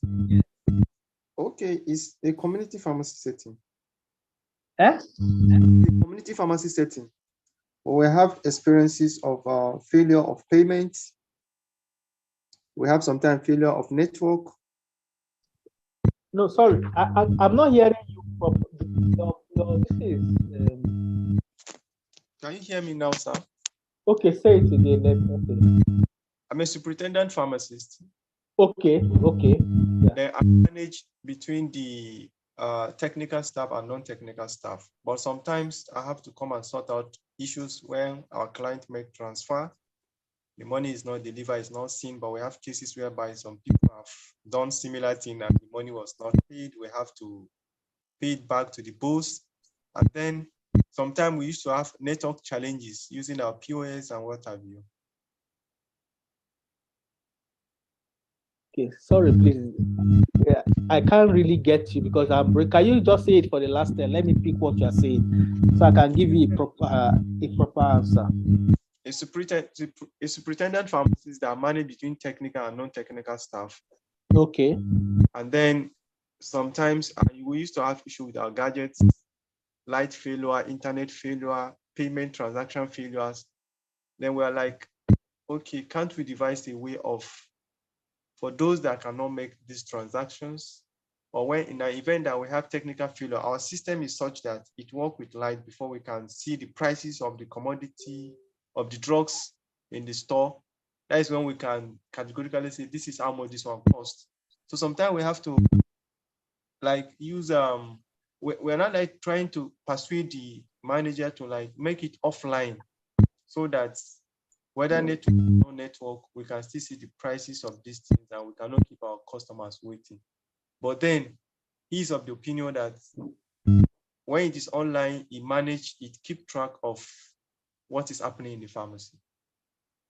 So for quite some time, we're having challenge and we could not achieve that, and he did not buy our own idea.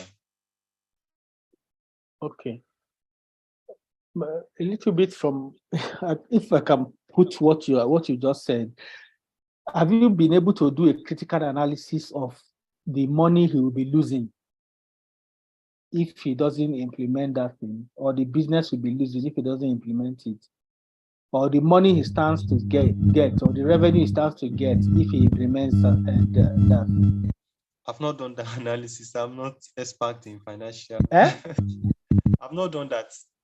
Okay, can you do something like that? This, we are all learning. Try and look at, okay, these things, disruptions we are having, how much is it costing? What's the cost on the pharmacy? Look at the money the pharmacy is losing, and look at the potential money they are likely to make.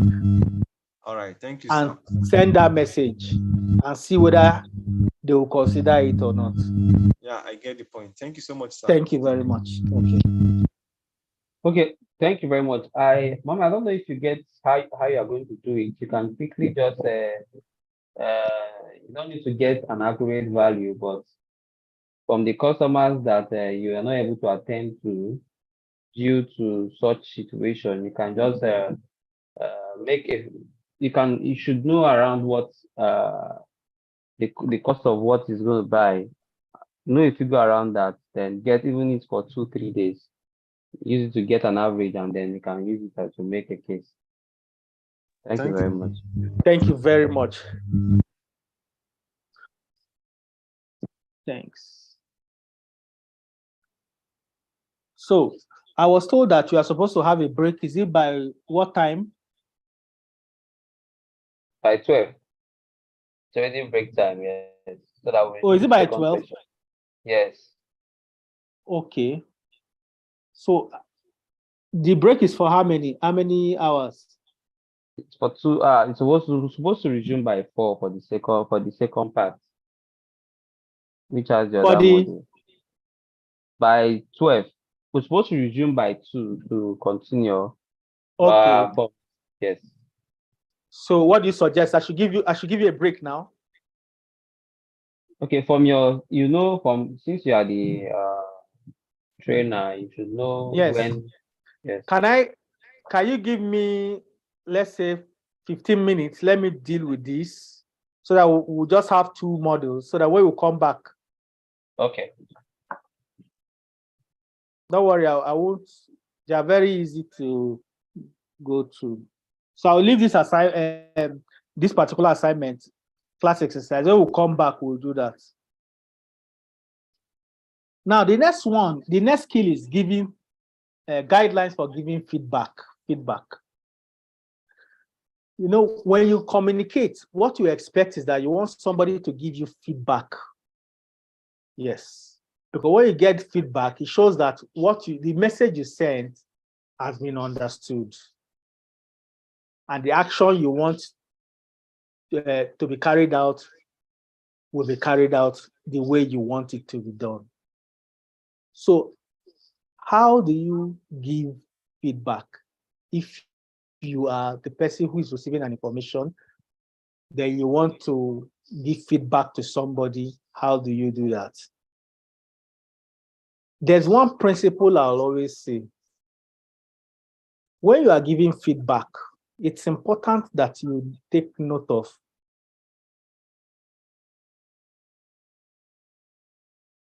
the issue or the problem. So the advice is to address the issue or the problem and leave the person. Now, in this part of our world, what we do mostly is that when someone in the workplace, for instance, does something that is not supposed to do, and you want to correct the person, you attack the person just like that, leaving the issue, you face the person. The person came late to work. The next thing is that is why you are not doing well in your numbers. That is why this is clumsy. That is why people are not doing well, but you have left the issue. So the major thing is focus on the issue, focus on the problem, address them, and leave the person. So when giving feedback, you need to be specific. The feedback you are giving the person, you need to offer a solution. Yes, this person came late. And he tells you, I came late. And he said, I came late because there was hold up. I say, leave, that is always your excuse.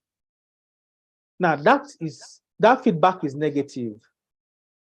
So what do you do in this case? You offer positive feedback. And in this case, look at what the person has said, look at the excuse. Then you say, okay, fine. If this route, you always have a hold up following this route, why not try this route? Now you have offered a solution or an alternative.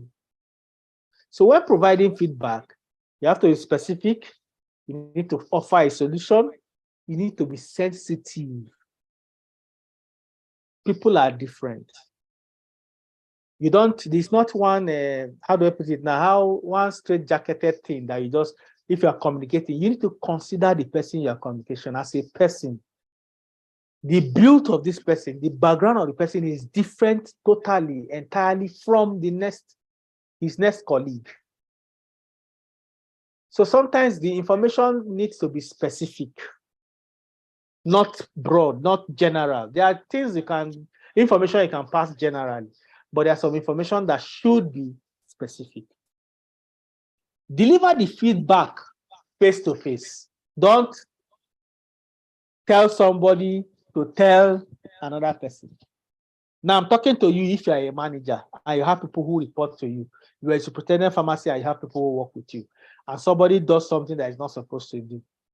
And instead of confronting the person and telling the person face to face, giving the person feedback, what they need to do to correct that issue, you tell somebody else to tell him or her. So it's important that we take note of that. Focus on the problem or the issue and not the person. Feedback should be helpful to the receiver. If somebody receives feedback from you, that feedback should be helpful. It should not hurt the person.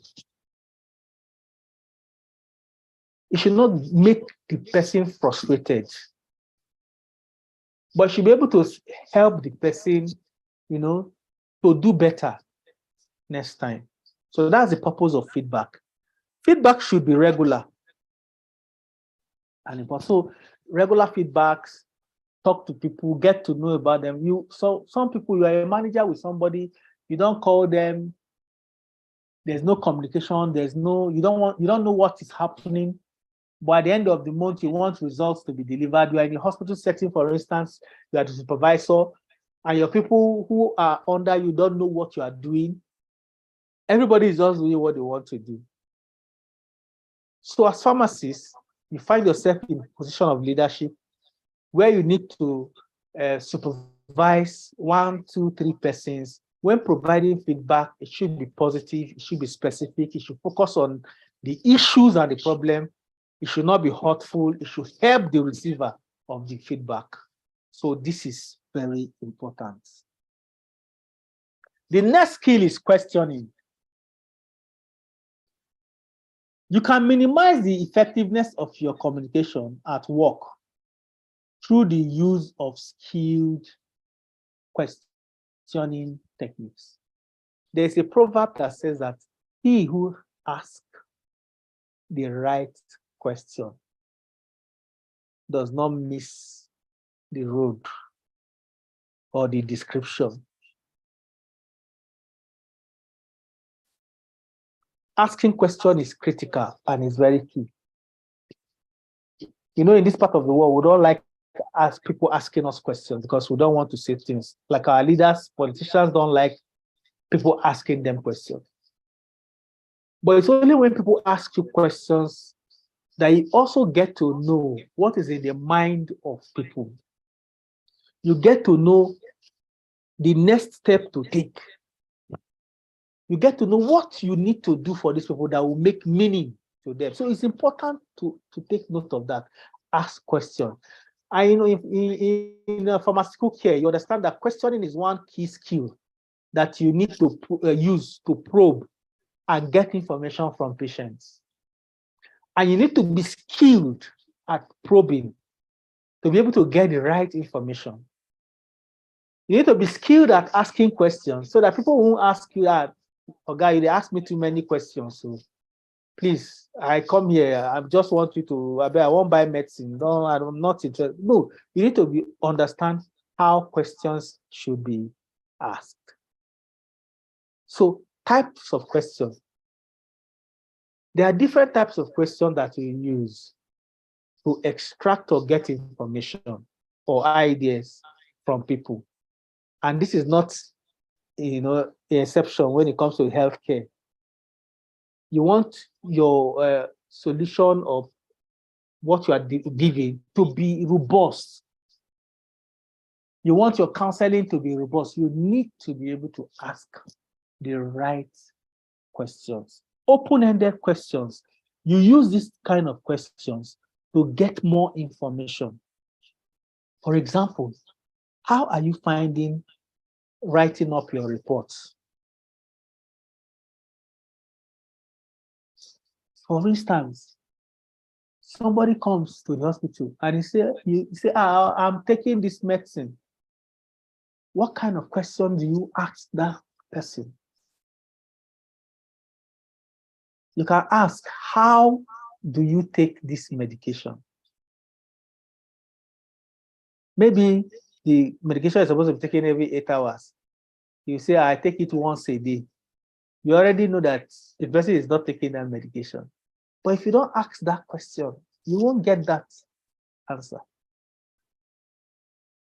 Closed-ended question.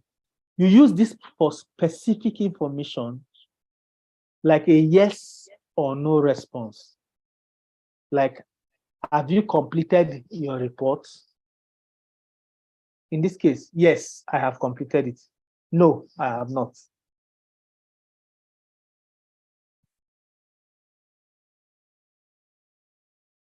When did you take this medication last?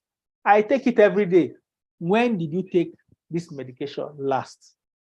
You start telling you story, you know that there's a problem. Why? Because you expect a yes or a no. Or in this case, where did you take it? You want a specific answer.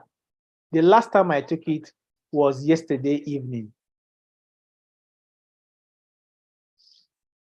So it's important that we know that it's yesterday evening. So you have probing and clarifying questions.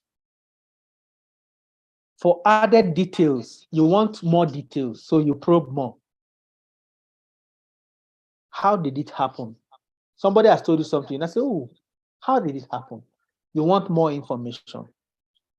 Reflective questioning to get the other person's back on track. You were saying that you are feeling really under pressure. Now, somebody, you are talking, you are maybe asking the person question, and the person just moves on, start telling you something different. You use reflective kind of questions to bring them back to the conversation. Direct questions and instruction to get attention. Tell me, John, what sort of problem do you face at work? Tell me, what side effects do you get from taking this drug? They have hypothetical questions to get the other person to think and reflect.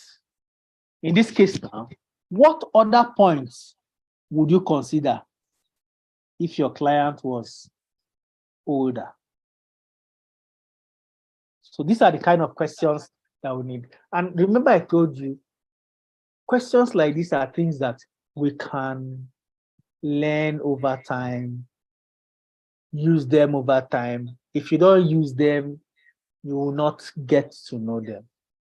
As we are talking, you already know, okay, which questions you want to probably ask me because you want to get a particular information from me. So you should be able to ask that kind of question, especially when you are interacting with patients, when you are interacting with colleagues, when you are interacting with other healthcare team members. What kind of questioning do you need to ask? What kind of questions do you need to put across?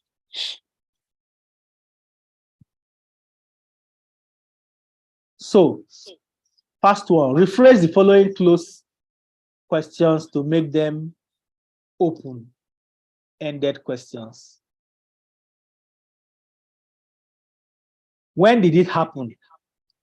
This is a closed-ended question because we'll say yesterday. So, how do you convert this to an open-ended question?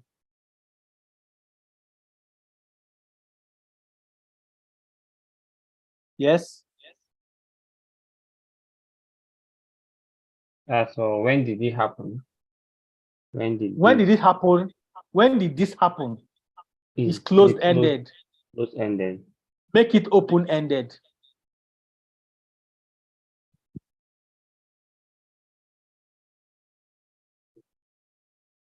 Okay.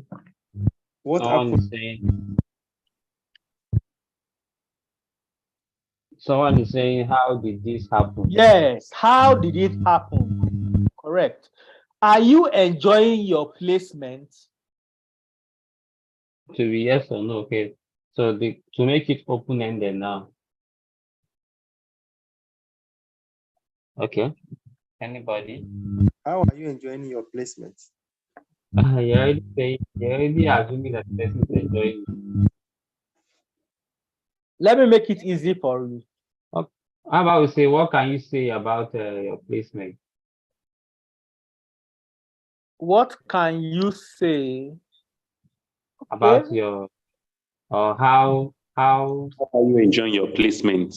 No, no, I don't think that will go. How are you enjoying your placement? We are already assuming that he's enjoying it.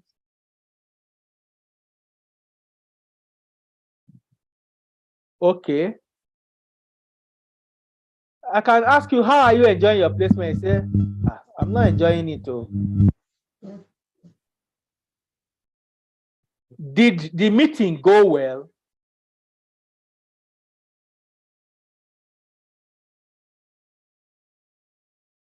How did, okay. Can we say, how did you can ask, how well did the meeting go? Okay. You can rephrase it that way. One thing you must know with these open-ended questions always come with mostly how. Then sometimes it can also come with maybe, do I say which now, or where? Even where is specific. So like what, where, who, when is used for closed-ended questions. How mostly is used for what? Open-ended questions. Body language. I have a whole listing on body language that the article I sent is very clear, so you can go through it because of time.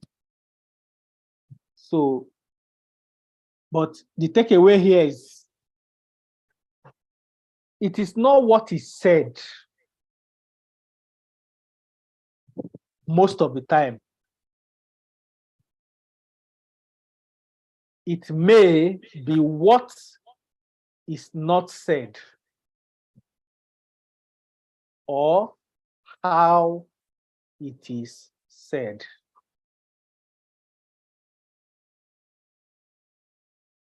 This is very clear with body language. Most times we speak with the mouth, we say things. People can hear us, people can get it. That's the content. But it's possible that people hear what you have saying, but they did not listen to what you said. The simple reason is because it is not always what is said. It is what is not said, or how it was or it is said, depending on the situation.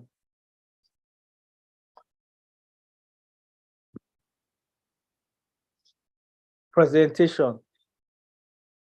This is when you want to speak to a large audience. There's a whole lot about this in particular. So one of the greatest fear for a lot of people is the experience of facing others to make a speech or give a presentation. People fear what? Public speaking and presentation. And they fear that it may result into humiliation, embarrassment, or loss of dignity. Why? It's natural. There's nothing wrong with being afraid to speak. But the solution to being afraid to speak is to speak. So if you're afraid to speak to audience, go and speak to a small group. If you cannot speak to your colleagues, go to primary school and talk to the children. Then you graduate from there. So there's nothing wrong with being afraid to speak. It's normal, but it's something we can learn when we practice. When you are making a presentation, what are the things you need to put into consideration? planning is very key. You need to plan. And when you are planning, what do you plan for? You need to understand, what am I going to speak about? What topic? Do I have an understanding about this topic? What information do I have? What is the past information that I've been given on this topic? What is the new thing coming for this particular topic? So it's important to note that. You need to understand your objective. Why are you speaking? You want to create awareness. You want to convey information. You want to sell a product. You want to pass a message. It's important that you know your objective. Then once you understand your objective, you need to understand who your audience is. The reason why you need to understand who your audience is so that you can tailor your message to your audience. What do you need to know about your audience? Profession, who they are, what they do, age, different, gender. So you need to put it into consideration.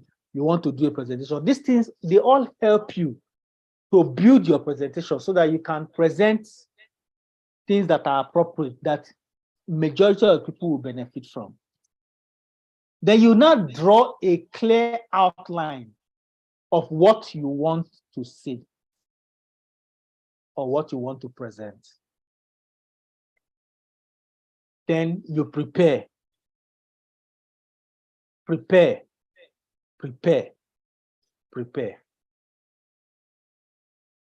You need to prepare. If you are speaking in public, you have not done it before, you need to go to the mirror and speak as if you are talking to the audience. Sometimes we are afraid to make mistakes, but you have to make those mistakes. As I'm talking to you now, I make a lot of mistakes as I'm talking.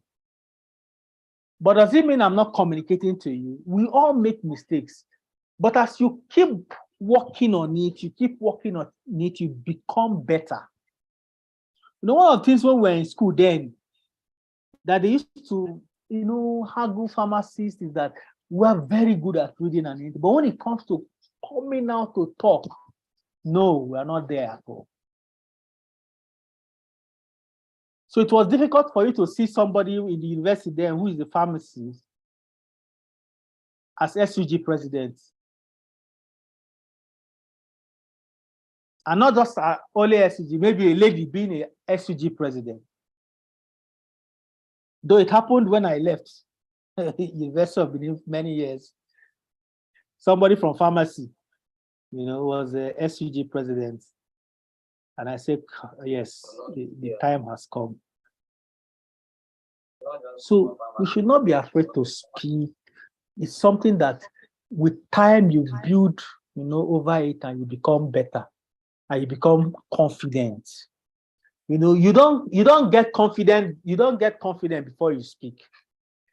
As you speak, your confidence grows, your confidence builds. That is how it works.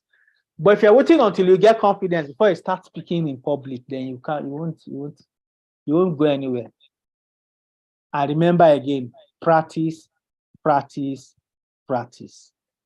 If you're able to put in this, then just start presenting in your small household, maybe your family member, move to schools, talk to young children about career, talk about this.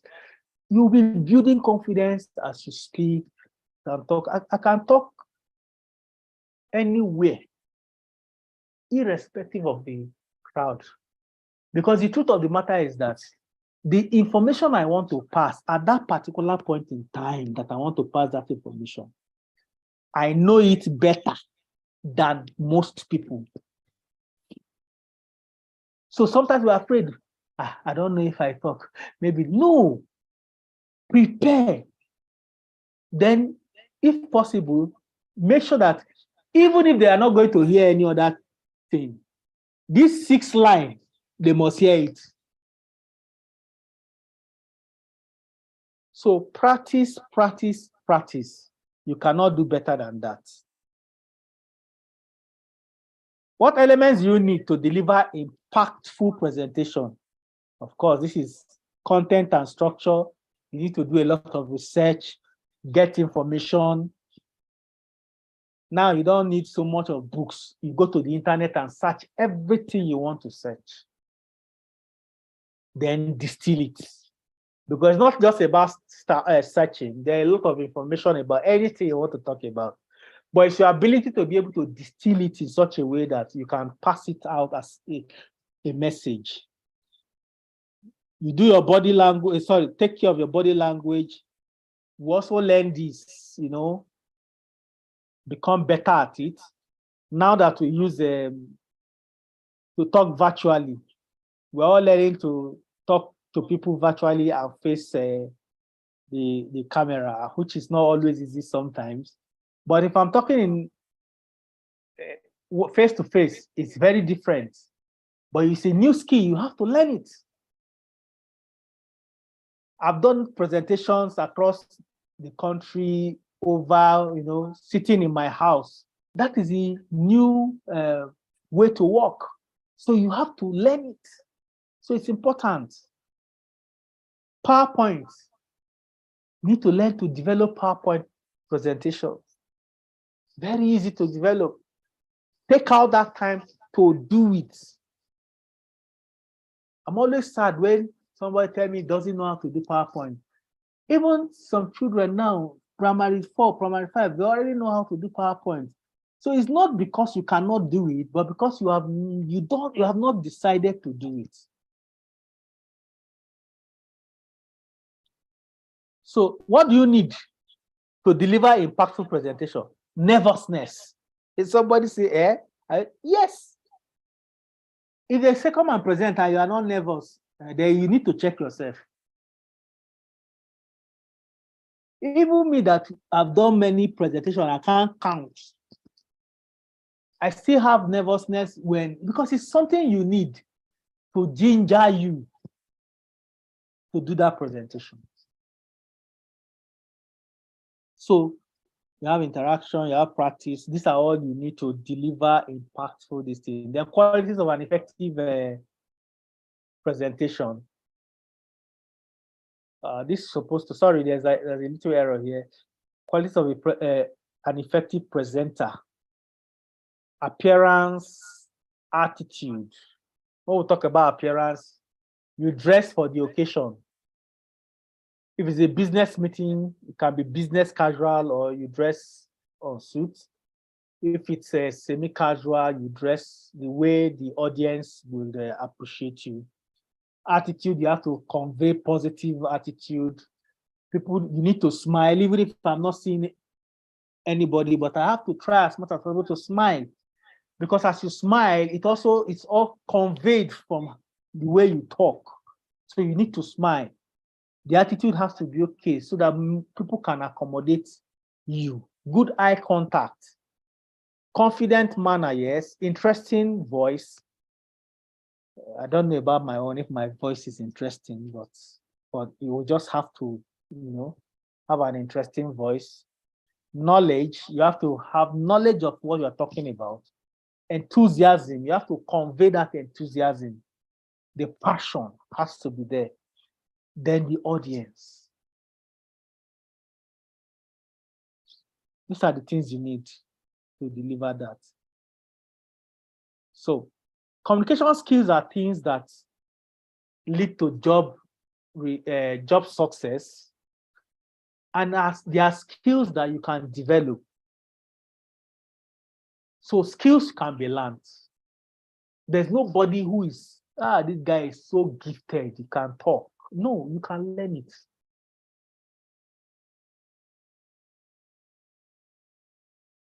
Then you have telephone etiquette. Let me not bug you with this. There are various things that we need to do. The same thing with this. And let me talk about emails. In workplaces, emails are very, very key. They have what email etiquette. Email, is a written communication. The way organizations communicate, businesses communicate. So spellings, grammar, punctuations are important when you do mails. Confidentiality is important. There are some mails that is meant for one person and should not be copied to other people. So it's very important, and people take it very serious in organizations. When mails that are not supposed to be copied, then somebody, you now put that person in copy. Be mindful of the content. For me, my principle for email is short, straight to the point. Don't say, just, please, can you give me the laptop? Kind regards. Don't stress yourself. Except you want to explain. But even when you are explaining, put it in bullet points. Something that is easy to comprehend. Alternate contacts, like I've just said earlier on, it's important to take note of it. It has to be short and sweet, like I said. Then out of office rules. If you're in office where you communicate with mails and all the same, when people send you mail, they expect you to respond immediately if you're in the office, or respond within 24 hours in the organization. But if you travel, sometimes you may be in a place that internet is restricted.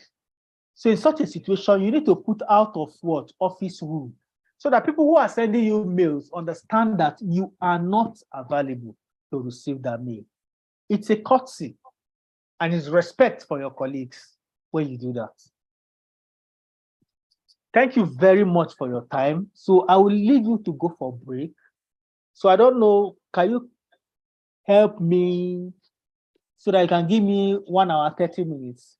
Can we come back like 2:30? I was thinking we're going to come back by 2. This is 1 o'clock. Okay. How about come back? Or you have something to do? Yeah, I'm of the mind. What if we come back by that exactly 3 o'clock? 3 o'clock? Yes. To me, I don't know that. I'll need like 90 minutes to do the other one. Okay, 90. nice. 2:30 is fine. Okay. Let's go by the 2:30 now. It's still okay. Yes. No, if you want to come by 3, I can take it to 4:30. If you people want, if you people can. No. No, 4:30 is it's long. I think that 2:30 is fine and okay. Okay. Okay. Thank you very much. So please, I know how many people that are here. We have reduced to 28 now. Please let's all come back like this. So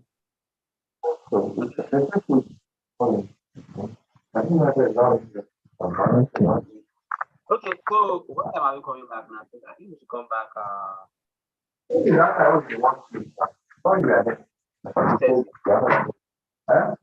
Please, we can log out, Abby? Yes. Okay. So we'll come back by